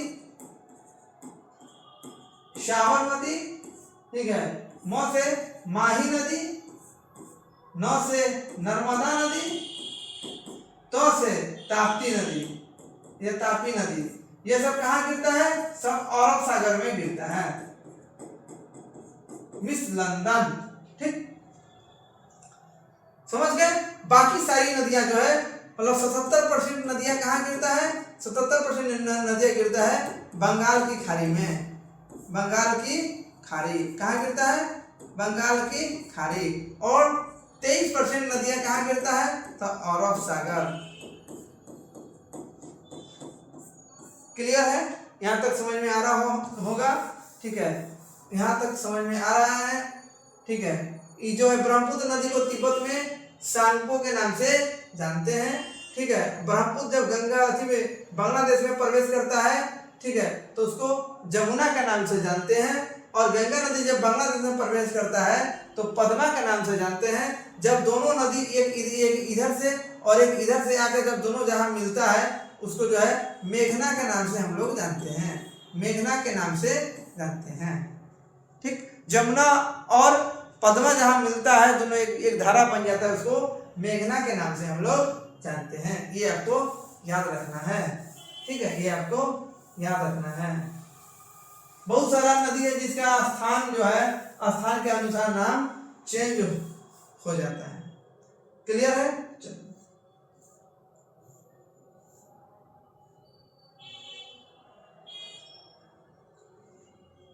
ठीक है। तो हमें लगता है कि एक भाग यही कर देते हैं समाप्त, फिर इसका दूसरा भाग लेंगे क्योंकि बहुत सारा बचा हुआ है, बहुत सारा बचा हुआ है, बहुत सारा बचा हुआ है, ठीक है।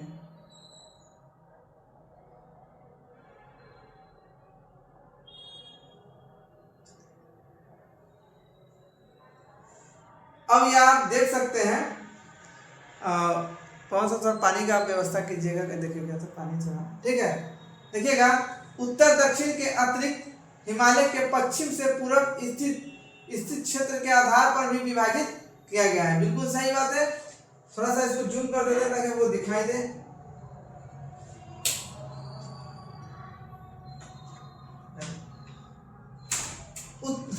इस उत्तर दक्षिण के अतिरिक्त हिमालय को पश्चिम से पूर्व तक स्थित क्षेत्र के आधार पर विभाजित किया गया है। इन वर्गीकरण को नदी घाटियों की सीमाओं के आधार पर किया जाता है। उदाहरण के लिए सतलुज और सिंधु के बीच, सतलुज और सिंधु के बीच की स्थित हिमालय के भाग को पंजाब हिमालय के नाम से जानते हैं। अब कहेगा एक में आपको याद रखना है, ठीक है, सिंधु एक है सतलज नदी, सतलुज कह दीजिए या सतलज कहिए, सतलज और सिंधु के बीच, सिंधु के बीच कौन है, तो पंजाब है। सिंधु सतलज के बीच क्या है, पंजाब है, पहला देखिएगा। दूसरा देखिएगा क्या क्या कहता है, लेकिन पश्चिम से पूरब तक क्रमशः इसे कश्मीर, हिमालय तथा हिमालय के नाम से भी जाना जाता है।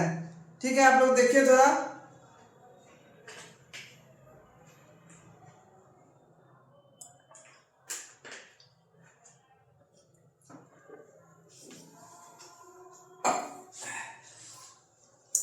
ठीक है। सिंधु और सतलज के बीच पंजाब हिमालय है, ठीक है, लेकिन पश्चिम से पूरब के क्रम से इसे कश्मीर तथा हिमाचल या हिमालय के नाम से भी जाना जाता है। यानी क्या कहता है, देखिए ध्यान से पड़ेगा, सतलज और सिंधु के बीच के स्थित हिमालय को किस नाम जाता है, पंजाब हिमालय के नाम से जाना जाता है। लेकिन पश्चिम से पूरब तक क्रमशः, पश्चिम से पूरब तक क्रमशः इसे कश्मीर तथा हिमाचल हिमालय के नाम से भी जाना जाता है।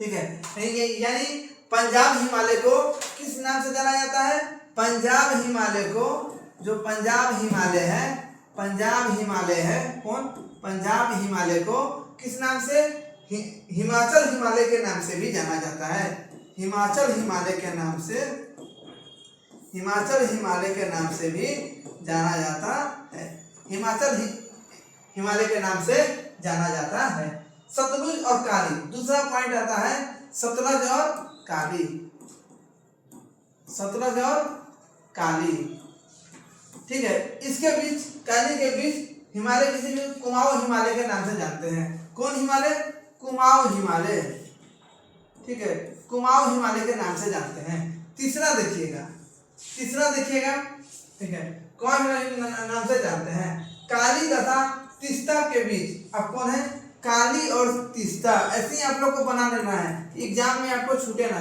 काली और तीस्ता के बीच, ठीक है, काली और तीस्ता के बीच नेपाल हिमालय के नाम से जाना जाता है। किस हिमालय का नाम जाता है, नेपाल हिमालय के नाम से जाना जाता है, ठीक है।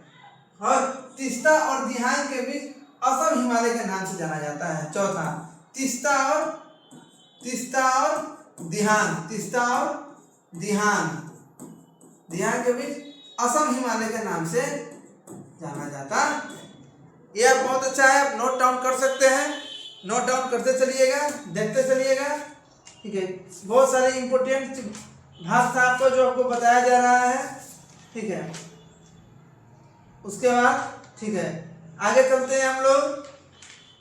समझ में आ रहा है कि नहीं आ रहा है, आ रहा है,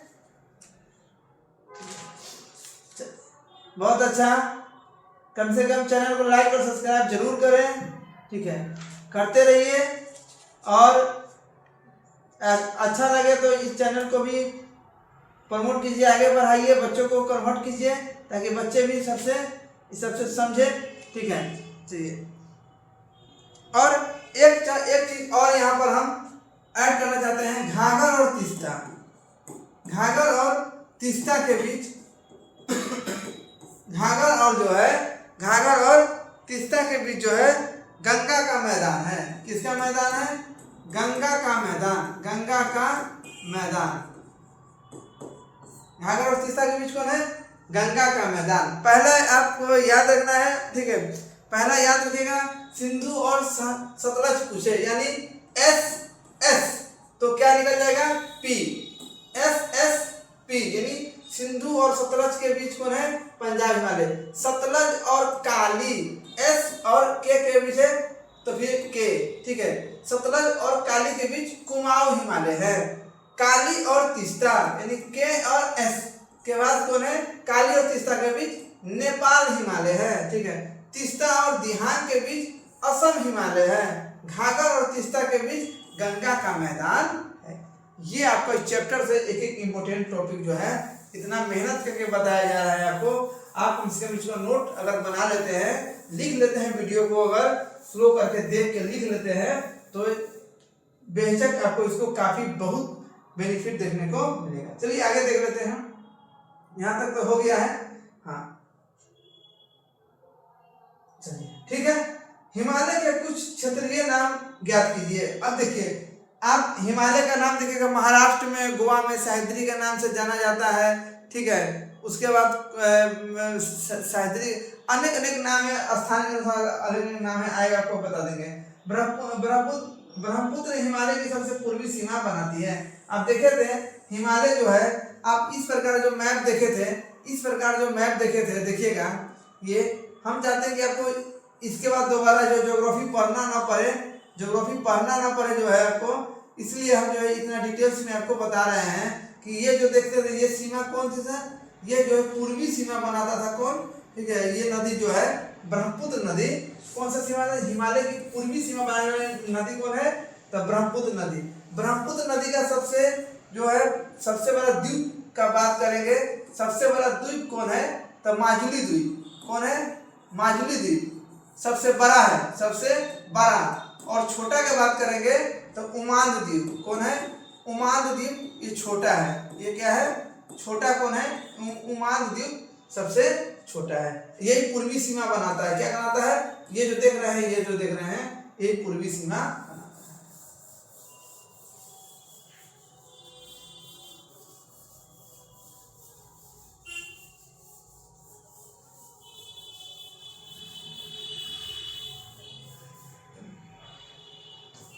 सीमा बनाता है, ठीक है। अब देखिएगा दिहांग महाखंड, जिसको गॉर्ज के नाम से जाना जाता है, के बाद हिमालय के दक्षिण नीचे और एक तीखा मोड़ बनाता है, ठीक है, वह भारत की पूर्वी सीमा। अब देखिएगा यहाँ पर आगे चलते हैं हम लोग, यहाँ देखिएगा सात फैल जाता है। इन्हें पूर्वांचल या पूर्वी पहाड़ी के नाम से, जो अराकोमा यमुना पर्वत जिसके बारे में वही करें, पूर्वांचल या पूर्वी पहाड़ी के नाम से जाना जाता है। यह पहाड़ी उत्तरी पूर्वी राज्य से होकर, किस राज्य से, उत्तरी पूर्वी, हम बताए हैं ना, उत्तरी पूर्वी राज्य से होकर तथा मजबूत बलुआ पत्थर जो अवसादी शैलों से बना है, ये घने जंगल से ढकी हुई है, ठीक है, घने जंगल है, वहां पर ज्यादा काफी मात्रा में जंगल है, ठीक है। कहता है अधिकतर समांतर श्रृंखला एवं घाटियां के रूप में फैली हुई है। पूर्वांचल की पहाड़ी का नाम नोट डाउन कीजिएगा, पटकोई, नागा, मिजो, मणिपुर पहाड़ी आदि शामिल है, ठीक है। तो अब दो चीजें आपको याद रखना है, एक आप पूर्वी में क्या पढ़े, एक पठार पढ़े हैं और एक पहाड़ी पढ़ रहे हैं, पहाड़ी, ठीक। तो पठार में आप पढ़े थे गोरा खासी जयंतियां, ठीक। और यहाँ पर पहाड़ी कौन पढ़ रहे हैं, तो पहाड़ी है पटकाई, क्या नाम है, पटकाई, ठीक है, पटकाई, नागा, मिजो और मणिपुर। तो ये पठार है, ये पहाड़ी है। सर्वाधिक वर्षा जो होता है खासी पहाड़ी पर होता है, या कौन, ये चेरापूंजी और मासिन राम सुने होइएगा, एक जगह है मासिन राम और एक है चेरापूंजी, ठीक। तो मासिन राम में 1180 और 1080, चेरापूंजी में सब सर्वाधिक वर्षा होता है। उसके बाद देखिएगा उत्तरी मैदान, क्लियर है, उत्तरी मैदान,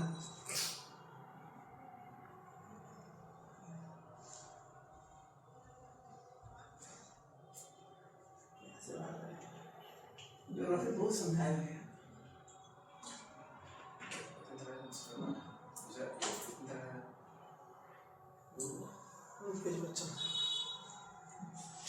चलिए देखिएगा, अब है उत्तरी मैदान को तीन प्रमुख नदी प्रणाली है। उत्तर मैदान का जो निर्माण होता है कितने नदी से, तीन नदी से, सिंधु, गंगा और ब्रह्मपुत्र नदी से उत्तर के मैदान का निर्माण होता है। इनकी सहायक नदियों से बना है, ठीक है। यह मैदान जलोढ़ मृदा से बना है। जलोढ़ मृदा पता है, उत्तरी मैदान में कौन सा मिट्टी का फैलाव है, जलोढ़ मृदा। जलोढ़ मृदा का दो भाग पता है, खादर और बांगर, जो आपको बताया है, देख लीजिएगा। लाखों वर्षों में, जानते हैं 1 सेंटीमीटर मिट्टी बनने में, जो 1 सेंटीमीटर जो हम आपको बता रहे हैं, 1 सेंटीमीटर मिट्टी बनने में सैकड़ों हजारों वर्ष लग जाते हैं, 1 सेंटीमीटर मिट्टी बनने में, ठीक है। अब देखिएगा यहाँ पर क्या कहता है, इसकी सहायक नदियों से बना है। यह मैदान जलोढ़ बना है, ठीक है। लाखों वर्षों में हिमालय में के गिरिपाद में स्थित बहुत बड़े बड़े बेसिन को ही द्रोणी बोलते हैं, में जलोढ़ों का निक्षेपण हुआ है, जिससे इस उपजाऊ मैदान का निर्माण हुआ है। इसका विस्तार 7 लाख वर्ग किलोमीटर है। तो उत्तरी मैदान में एक तो पहला आपको 3 नदी श्रेणी आ गया, 3 नदी है, आपको याद रखना है। और कितना किलोमीटर है? 7 लाख वर्ग किलोमीटर में इसका वर्ग किलोमीटर में फैला हुआ है। इस मैदान की लंबाई कितना है? 24। इस मैदान की लंबाई कितना है? 2400 किलोमीटर है। और चौड़ाई कितना है? 240 से 320 मीटर इसका जो है किलोमीटर, इसका मीटर चौड़ाई है, ठीक है। देखते हैं आगे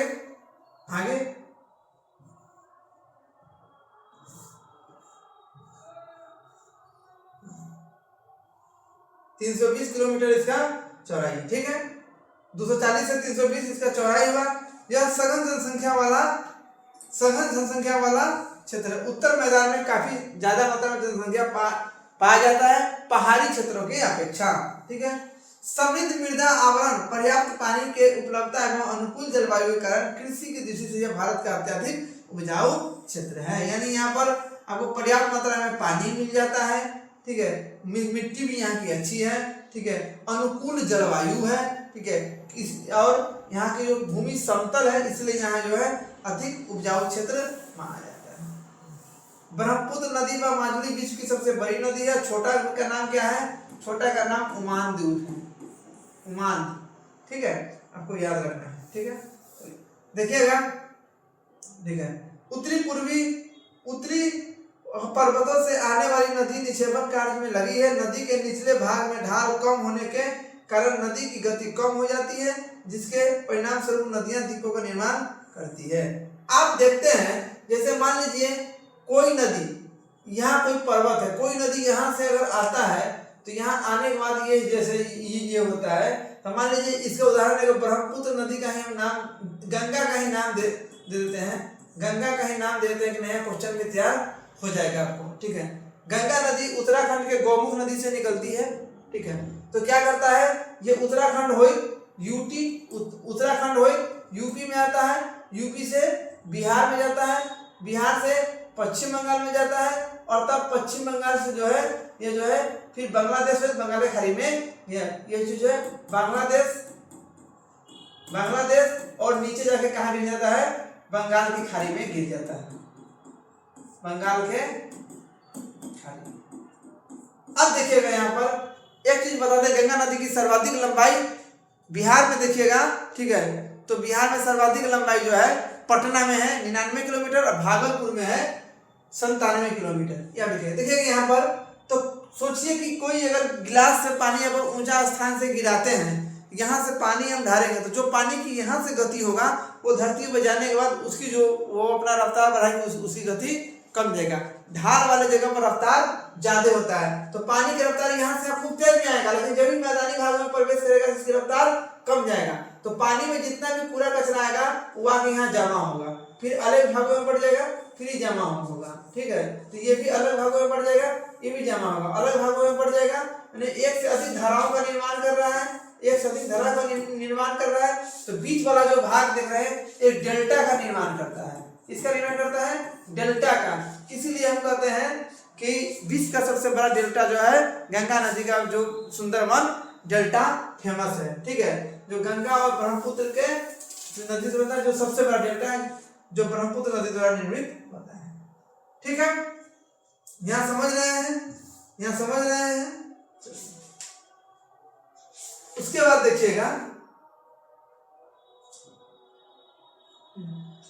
देखिएगा, नदी अपने निचले भाग में गाद एकत्र हो जाने के कारण बहुत सी धाराओं में बढ़ जाती है, जो आप देखे हैं। इन धाराओं को बीतारिका कहते हैं। डेल्टा बोल दीजिए तब, या बीतारिका बोल दीजिए तब। देखिए, एक नहीं, थोड़ा सा आप देखिएगा, जो इस प्रकार जो हम गोल बताए थे, ठीक है, इस प्रकार जो हम गोल बताए थे, ठीक है। और ये जो देखे थे, इसके बाद भी ये बट रहा था, इसके बाद भी ये बट रहा था। तो ये बीच वाला भाग जो देखते हैं इसको हम लोग डेल्टा बोलते हैं, ठीक है।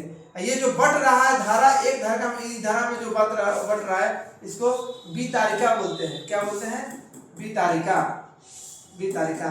एक चीज और होता है, क्या होता है कि मान लीजिए कोई नदी बह रहा है, ऐसे बह रहा है, ठीक है, और बाद में ये अपना मार्ग जो है ये परिवर्तन कर ले। क्या कर ले? परिवर्तन कर ले। ये जो है इस प्रकार कर ले, इसको छोड़ दे, ये ऐसे करके कुछ चीज को निर्माण कर रहे, ये रहे ऐसे, तो इसको बोलते हैं विसर्प बोलते हैं। क्या बोलते हैं? विसर्प बोलते हैं। जो सांप की आकृति का आपको देखने को मिलेगा, इस प्रकार जो दिखेगा वो विसर्प होगा।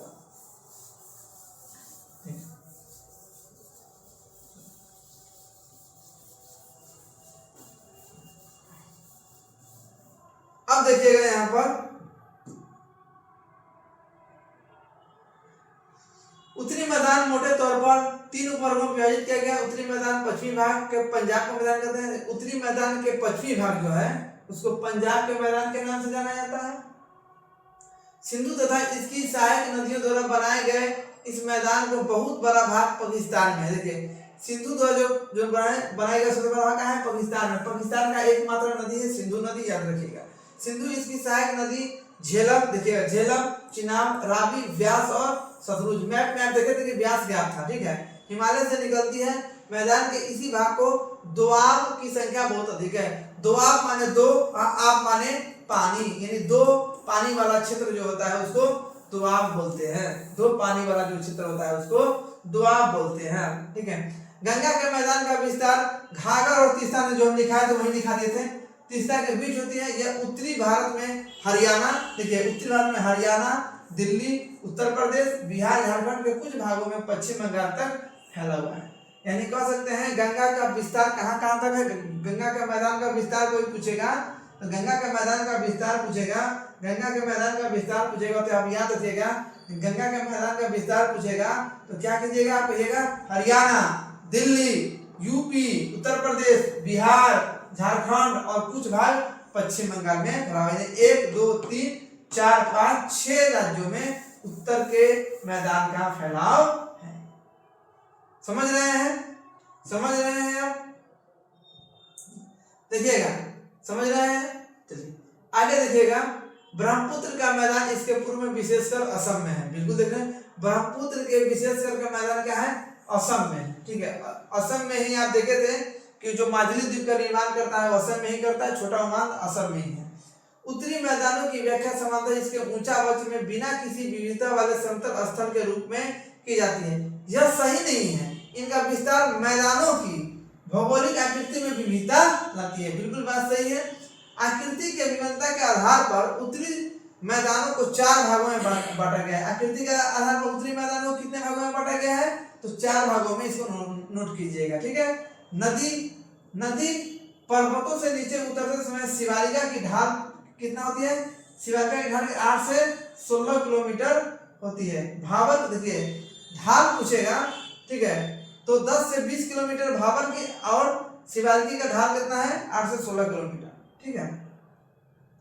8 से 16 किलोमीटर चौड़ी पट्टी में गुटिका का निक्षेपण करती है। इससे भाबर के नाम से जाना जाता है, ठीक है। याद रखिए इसका ढाल कितना है? शिवालिका की ढाल कितना है? 8 से 16 किलोमीटर, ये आपको याद रखना है। वैसे किस नाम से जानते हैं? भाबर के नाम से जानते हैं, ठीक है। सभी सरिता यानी नदियां इस भाबर पट्टी में विलुप्त हो जाती है। इसी पट्टी के दक्षिण में सरिता एवं नदियां पुनः निकल आती है एवं नम तथा दलदली क्षेत्र का निर्माण करती है, जिसको तराई क्षेत्र बोलते हैं। कौन क्षेत्र?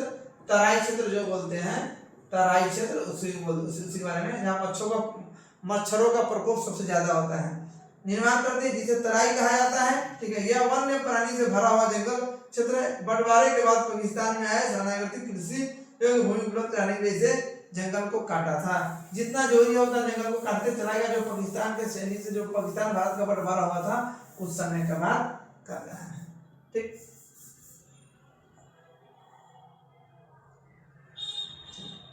अब देखिएगा प्रारूपीय भाग के भाग में बात कर रहा है। प्रारूपीय पठार एक मेज की आकृति की तरह है। ये जो देख रहे हैं ये प्रारूपीय पठार है। इसकी आकृति क्या है? आकृति इसका याद रखिएगा। एक किताब भी अलग अलग प्रकार से नाम देता है। यह है मेज की तरह है, मेज की तरह, लेकिन इसकी आकृति पूछो तो कैसा है? त्रिभुजाकार है, ठीक। त्रिभुजाकार है। ठीक है, पुराने क्रिस्टलीय आग्नेय एवं रूपांतरित शैलों से बना है। ये गोंडवाना भूमि के टूटने किस जगह है, गोंडवाना भूमि। ठीक है, जो जो कोयला प्राप्त होता है 99% कहाँ से होता है, गोंडवाना क्षेत्र से 99%, एक क्षेत्र टॉसियरी क्षेत्र से प्राप्त होता है। ठीक है, यही कारण है कि प्राचीनतम भूभाग का एक हिस्सा है। इसे पठारी भाग में चौड़ी और छिछली घाटियों से गोलाकार पहाड़ी है। बिल्कुल सही है। इस पठार के दो मुख्य भाग है, मध्य उच्च भूमि और दक्कन का पठार। जो मध्य उच्च भूमि है, यहाँ पर जनसंख्या का भाग सबसे अधिक होता है। गंगा का जो क्षेत्र है वह मध्य उच्च भूमि के अंतर्गत आता है। नर्मदा नदी के उत्तर में प्रादुर्भीय पठार का भाग है। बिल्कुल आप देखे थे ना, सबसे पहले नर्मदा, तब ताप्ती, तब इन्हें दक्कन का पठार था। ठीक है, प्रादुर्भीय पठार। तो क्या कर रहा है, प्रादुर्भीय पठार का वह भाग जो कि मालवा के पठार का अधिकतर भागों तक फैला है। ठीक है, उसे मध्य उच्च भूमि के नाम से जानते हैं। विंध्य श्रृंखला दक्षिण सतपुरा श्रृंखला तथा उत्तरी पश्चिमी अरावली से घिरा है। पश्चिम में धीरे धीरे राजस्थान के बलौई एवं पथरीली मरुस्थल से मिल जाती है। इसी क्षेत्र में बहने वाली नदियां चंबल, सिंधु, बेतवा और केन जो है, आपको याद रखना है। लूनी नदी का एक नाम आता है जो कक्ष के रंग में विलीन हो जाता है। कौन नदी, लूनी नदी। ठीक है, लूनी नदी कक्ष के रंग में विलीन हो जाता है। कक्ष के रंग में विलीन हो जाता है। क्या होता है, विलीन हो जाता है ये नदी। ठीक है, और ये कक्ष के रंग में विलीन हो जाता है। गिरता कहाँ है, खंभात की खाड़ी। कौन, खंभात की खाड़ी में गिरता है, खंभात की खाड़ी। एक चीज और याद रखिएगा, लूनी नदी का जो ऊपर का जल होता है, मान लीजिए नदी है, तो ये नदी है, तो नदी के ऊपर का जो जल होता है वो खारा होता है। ठीक है, और नीचे का जल मीठा होता है। लूनी नदी के ऊपर का जल खारा होता है, नीचे का जल मीठा होता है। एक बता दें कि सबसे जो है खारे पानी की झील चिल्का झील है जो उड़ीसा में है, और दूसरा राजस्थान में सांभर झील है। ये आपको याद रखना है, खारे पानी की झील की बात करेगा तो। ठीक है, अब देखिएगा यहाँ पर। ठीक है, अधिकतर भाग उसे मध्य। ठीक है, विंध्य श्रृंखला के दक्षिण में सतपुरा श्रृंखला, दक्षिण में नीचे में, पहले ऊपर विंध्य हो गया, तब नीचे क्या हुआ, सतपुरा हो गया। ठीक है, तब जो है नीचे आप देखिएगा। ठीक है, ये प्रादुर्भीय पठार होगा, प्रादुर्भीय पठार। तब ना देखे थे इस प्रकार देखे थे, ये देखे थे। तो ऊपर है, ऊपर देखे हैं विंध्य श्रेणी, तब नर्मदा, तब यहाँ पर सतपुरा आता, तब यहाँ ताप्ती। यानी विंध्य श्रेणी के दक्षिण में कौन है, नर्मदा के दक्षिण में सतपुरा श्रेणी, और सतपुरा श्रेणी के दक्षिण में ताप्ती नदी, और ताप्ती नदी के दक्षिण में प्रादुर्भीय पठार। यह क्रम है, थोड़ा वहां पर बताया था, चीज को देखिएगा, समझ में आपको आएगा। ठीक है, दक्षिण पश्चिम में उत्तर पूर्व तरफ बहती है। इसी प्रकार इस क्षेत्र को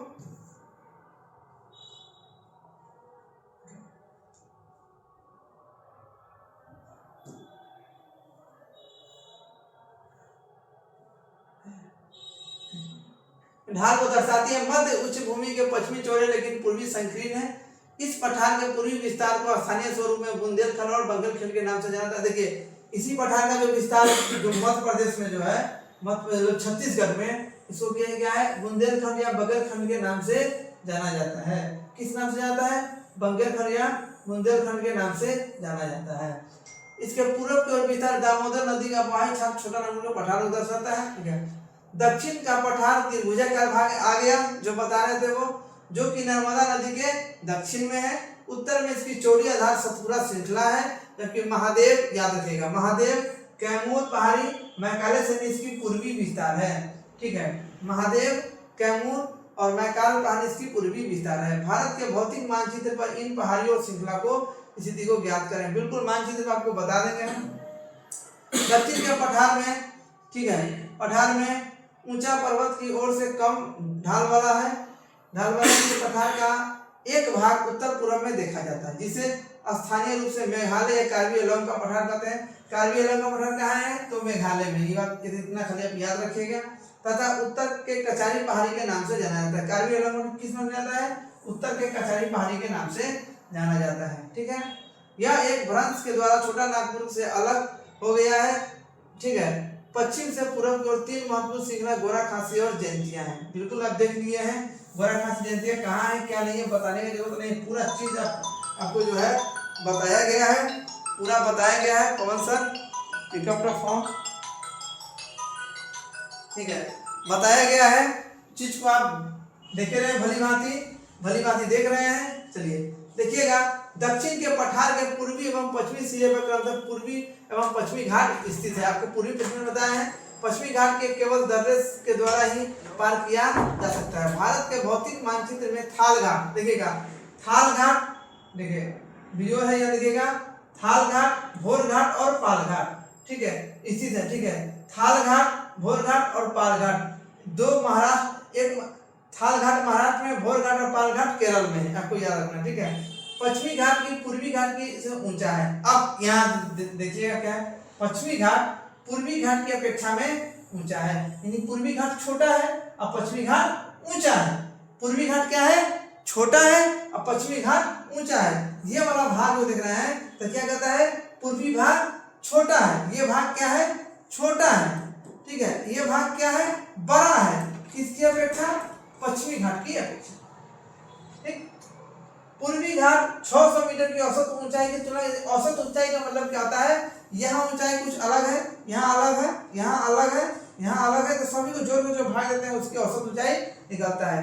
पश्चिमी घाट की ऊंचाई 900 से 1600 मीटर, कितना है, 900 से 1600 मीटर है।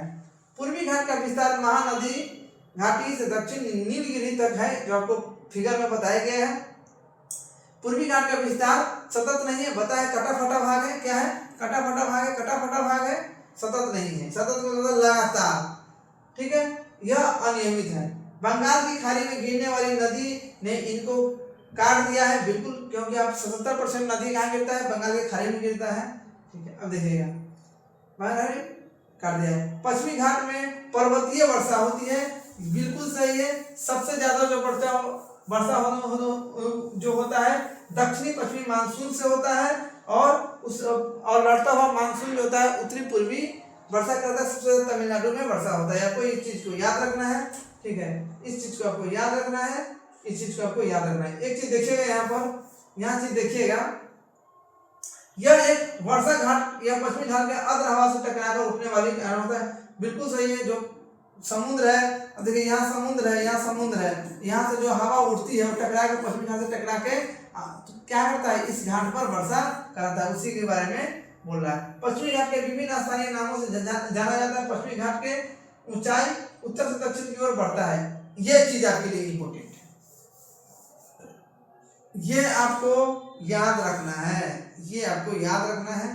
देखिएगा ये याद है, पश्चिमी घाट की ऊंचाई उत्तर से दक्षिण की ओर बढ़ता है। उत्तर से दक्षिण की ओर मतलब कि ऐसे आएगा, ऐसे क्या करता है, ऊंचाई बढ़ता है, क्या करता है, बढ़ता है, उत्तर से दक्षिण बढ़ता है, उत्तर से दक्षिण की ओर बढ़ता है। पश्चिमी घाट का, किस घाट का, पश्चिमी घाट का,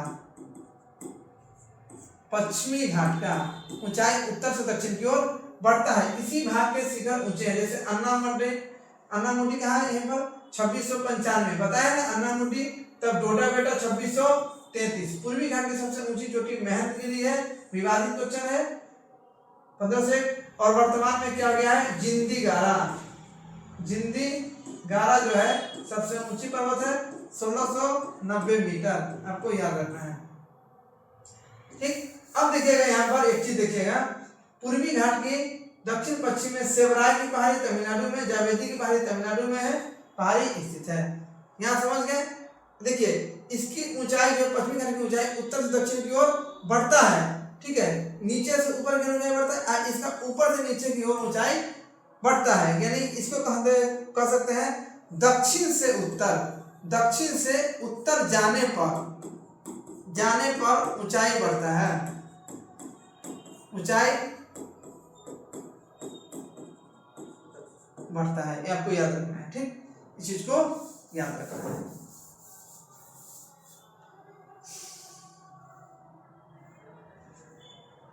देखिएगा यहाँ पर उर्मंगलम तमिलनाडु में है, जिसे ऊटी के नाम से जाना जाता है, तथा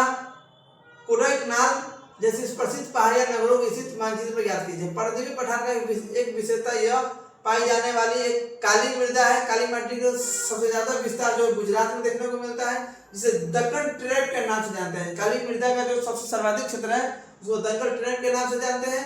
इसे उत्पत्ति ज्वालामुखी से हुई है। काली मिट्टी का निर्माण बेसाल्ट चट्टान के टूटने से हुआ है। किस चट्टान के? बेसाल्ट चट्टान के, बेसाल्ट, ठीक है, क्या है? बेसाल्ट चट्टान के टूटने से हुआ है, ठीक है। जो काली मिट्टी का निर्माण हुआ है। काली मिट्टी, इसका बहुत सारा नाम है। रेगुल मिट्टी भी नाम से जाना जाता है, कपासी मृदा के नाम से जाना जाता है, ठीक है। ये मिट्टी में जल संग्रहण की क्षमता सबसे अधिक होती है, ठीक।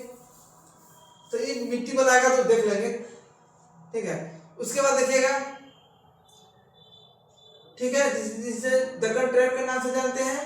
वास्तव में इन शैलों के समय के साथ अपरदन हुआ है। अपरदन यानी कटाव हुआ है, इससे काली मृदा का निर्माण हुआ है। अरावली की पहाड़ी प्रायद्वीपीय पठार के पश्चिम में उत्तर पश्चिम किनारे पर स्थित है।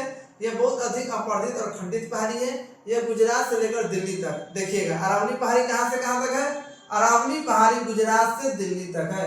अरावली गुजरात,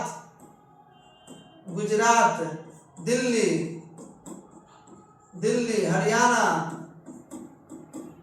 पंजाब, ये इसका क्या है? विस्तार है, ठीक। आपको याद रखना है। तो आपको यहाँ क्या दिया है? दिल्ली से कहाँ तक? गुजरात से दिल्ली तक। अब दक्षिण पश्चिम में उत्तर पूर्व दिशा में है दिल्ली, ये आपको याद रखना है। ये भी लाइन याद रखिएगा। कहाँ है फैलाव? गुजरात से लेकर दिल्ली तक दक्षिण पश्चिम एवं उत्तर पूर्व की दिशा में फैली हुई। क्लियर है?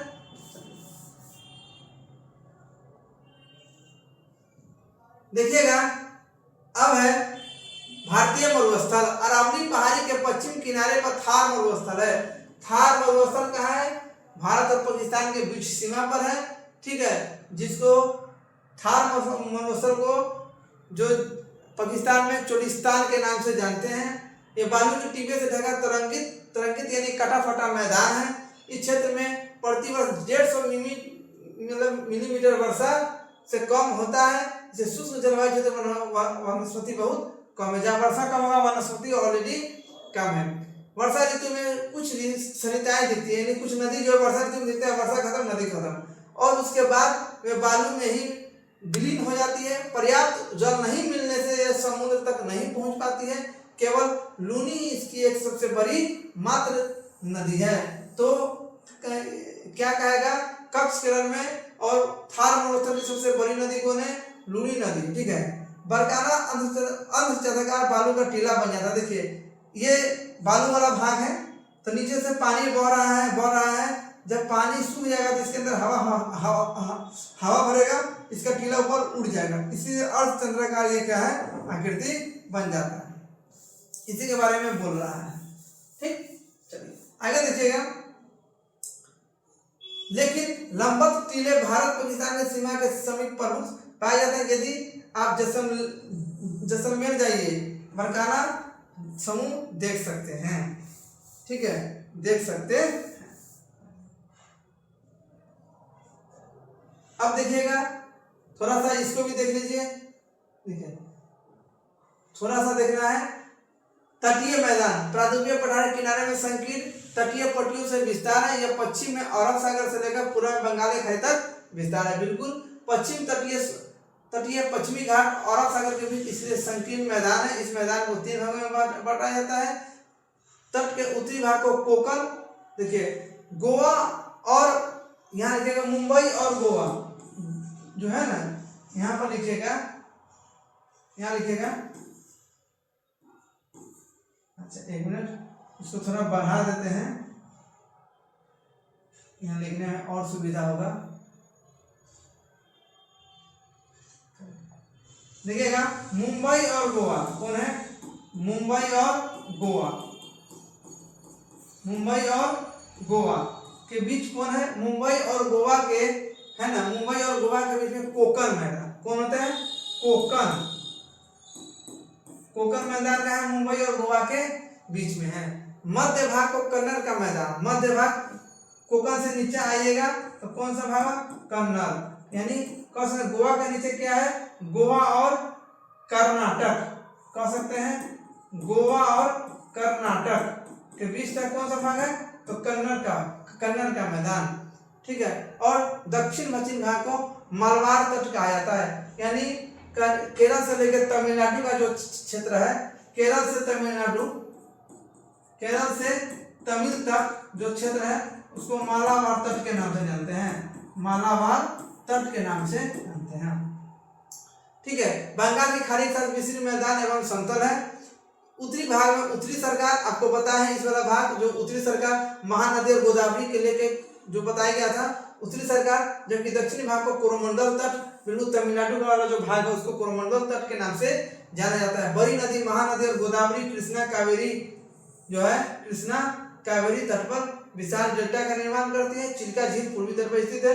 चिल्का झील भारत का सबसे कहेगा लवणीय झील कौन है? भारत का सबसे लवणीय झील चिल्का झील है। नमकीन झील कौन है? चिल्का झील। कहाँ पड़ता है? उड़ीसा में पड़ता है। कहाँ पड़ता है? उड़ीसा में। क्लियर है? चलिए अब यहाँ देखिएगा, केरल के मालवा तट के पास लक्षद्वीप की स्थिति की ज्ञात कीजिए। लक्षद्वीप के बारे में आपको बताया गया था।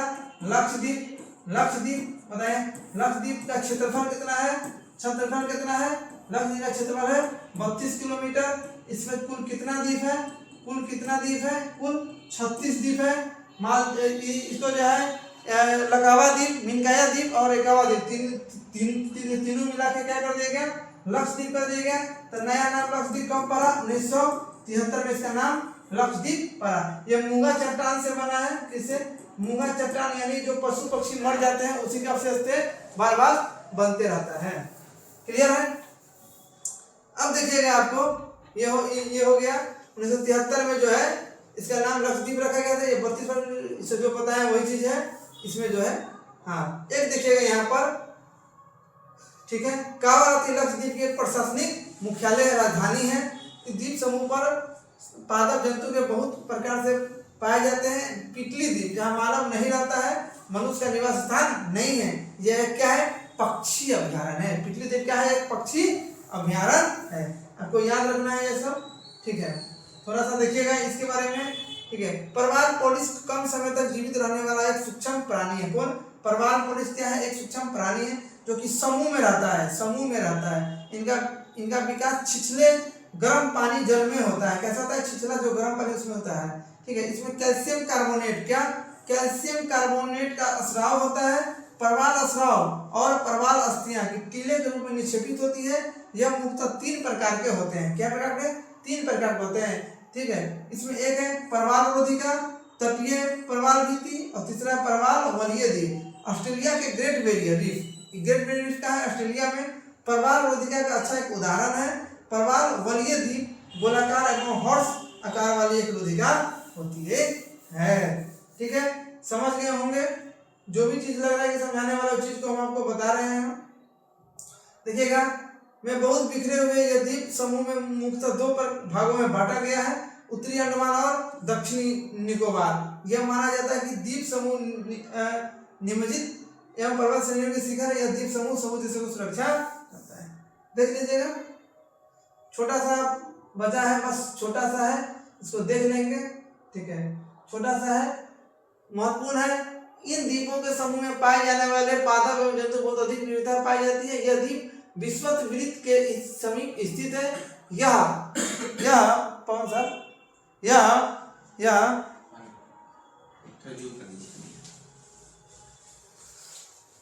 सॉरी वीडियो तो यह है। देखिएगा, हाँ, आप देखिएगा, इसको कहता है कि इन अधिक विविधता ये द्वीप बहुत विषुवत वृत्त के निकट है। जैसे आप जानते हैं, अब जिसके बात कर रहा है अंडमान निकोबार जो द्वीप समूह है। ठीक है, ये द्वीप समूह है अंडमान निकोबार, ये द्वीप समूह है। किस वृत्त के निकट है? तो विषुवत वृत्त के निकट है। किस वृत्त के? विषुवत वृत्त के निकट है। विषुवत वृत्त के निकट है। ठीक है, आप 3 वृत्त देखे होइएगा, 1, 2 और 3। ठीक है, 3, ये देखे होइएगा, ये है 0 डिग्री, ये है 23.5 डिग्री, 23.5 डिग्री, ठीक है। यहाँ पर देखिएगा तो भारत मेरा क्या है, यहाँ से ऐसे ये भारत है, ये से ऐसे जो आप देखिएगा, ऐसे जो आपको भारत देखने को मिलेगा, मतलब इस रेखा का जो उसी के बारे में कह रहा है। भारत का एक सक्रिय ज्वालामुखी कौन है, बैरन द्वीप। कौन है, बैरन द्वीप एक सक्रिय ज्वालामुखी है, ठीक है। एक सुसुप्त ज्वालामुखी है, कौन है, सुसुप्त ज्वालामुखी है, जिसे नारकोंडम के नाम से जानते हैं, नारकोंडम के नाम से जानते हैं, ठीक है। अंडमान निकोबार को कितना डिग्री, 10 डिग्री चैनल बांटता है, 10 डिग्री चैनल बांटता है, ठीक है। यहाँ तक देख लिए। उसके बाद ये प्राकृतिक, ठीक है। यहाँ पर और यहाँ पर आपका जितना चैप्टर था, चैप्टर 1 आपका समाप्त हुआ और चैप्टर 2 आपका मतलब कि समाप्त हुआ, और आप देखे थे बेहतरीन तरीके से आपका सेशन समाप्त हुआ है। और आप इसको बार बार देखिएगा, रिपीट कीजिएगा, लाइक और सब्सक्राइब जरूर कीजिएगा, ठीक है। और एनसीईआरटी अच्छा लगे तो आप शेयर भी जरूर करें, ठीक है। फिर हम लोग मिलते हैं नेक्स्ट क्लास में। लाइक सब्सक्राइब कीजिए। हाँ, इस पर जो है आप, ठीक है, हमारे चैनल को शेयर करें। क्या करें, चैनल को शेयर करें। क्या करें, शेयर करें, लाइक भी करें। क्या करें, लाइक भी करें, और सब्सक्राइब भी जो है सब्सक्राइब भी करें।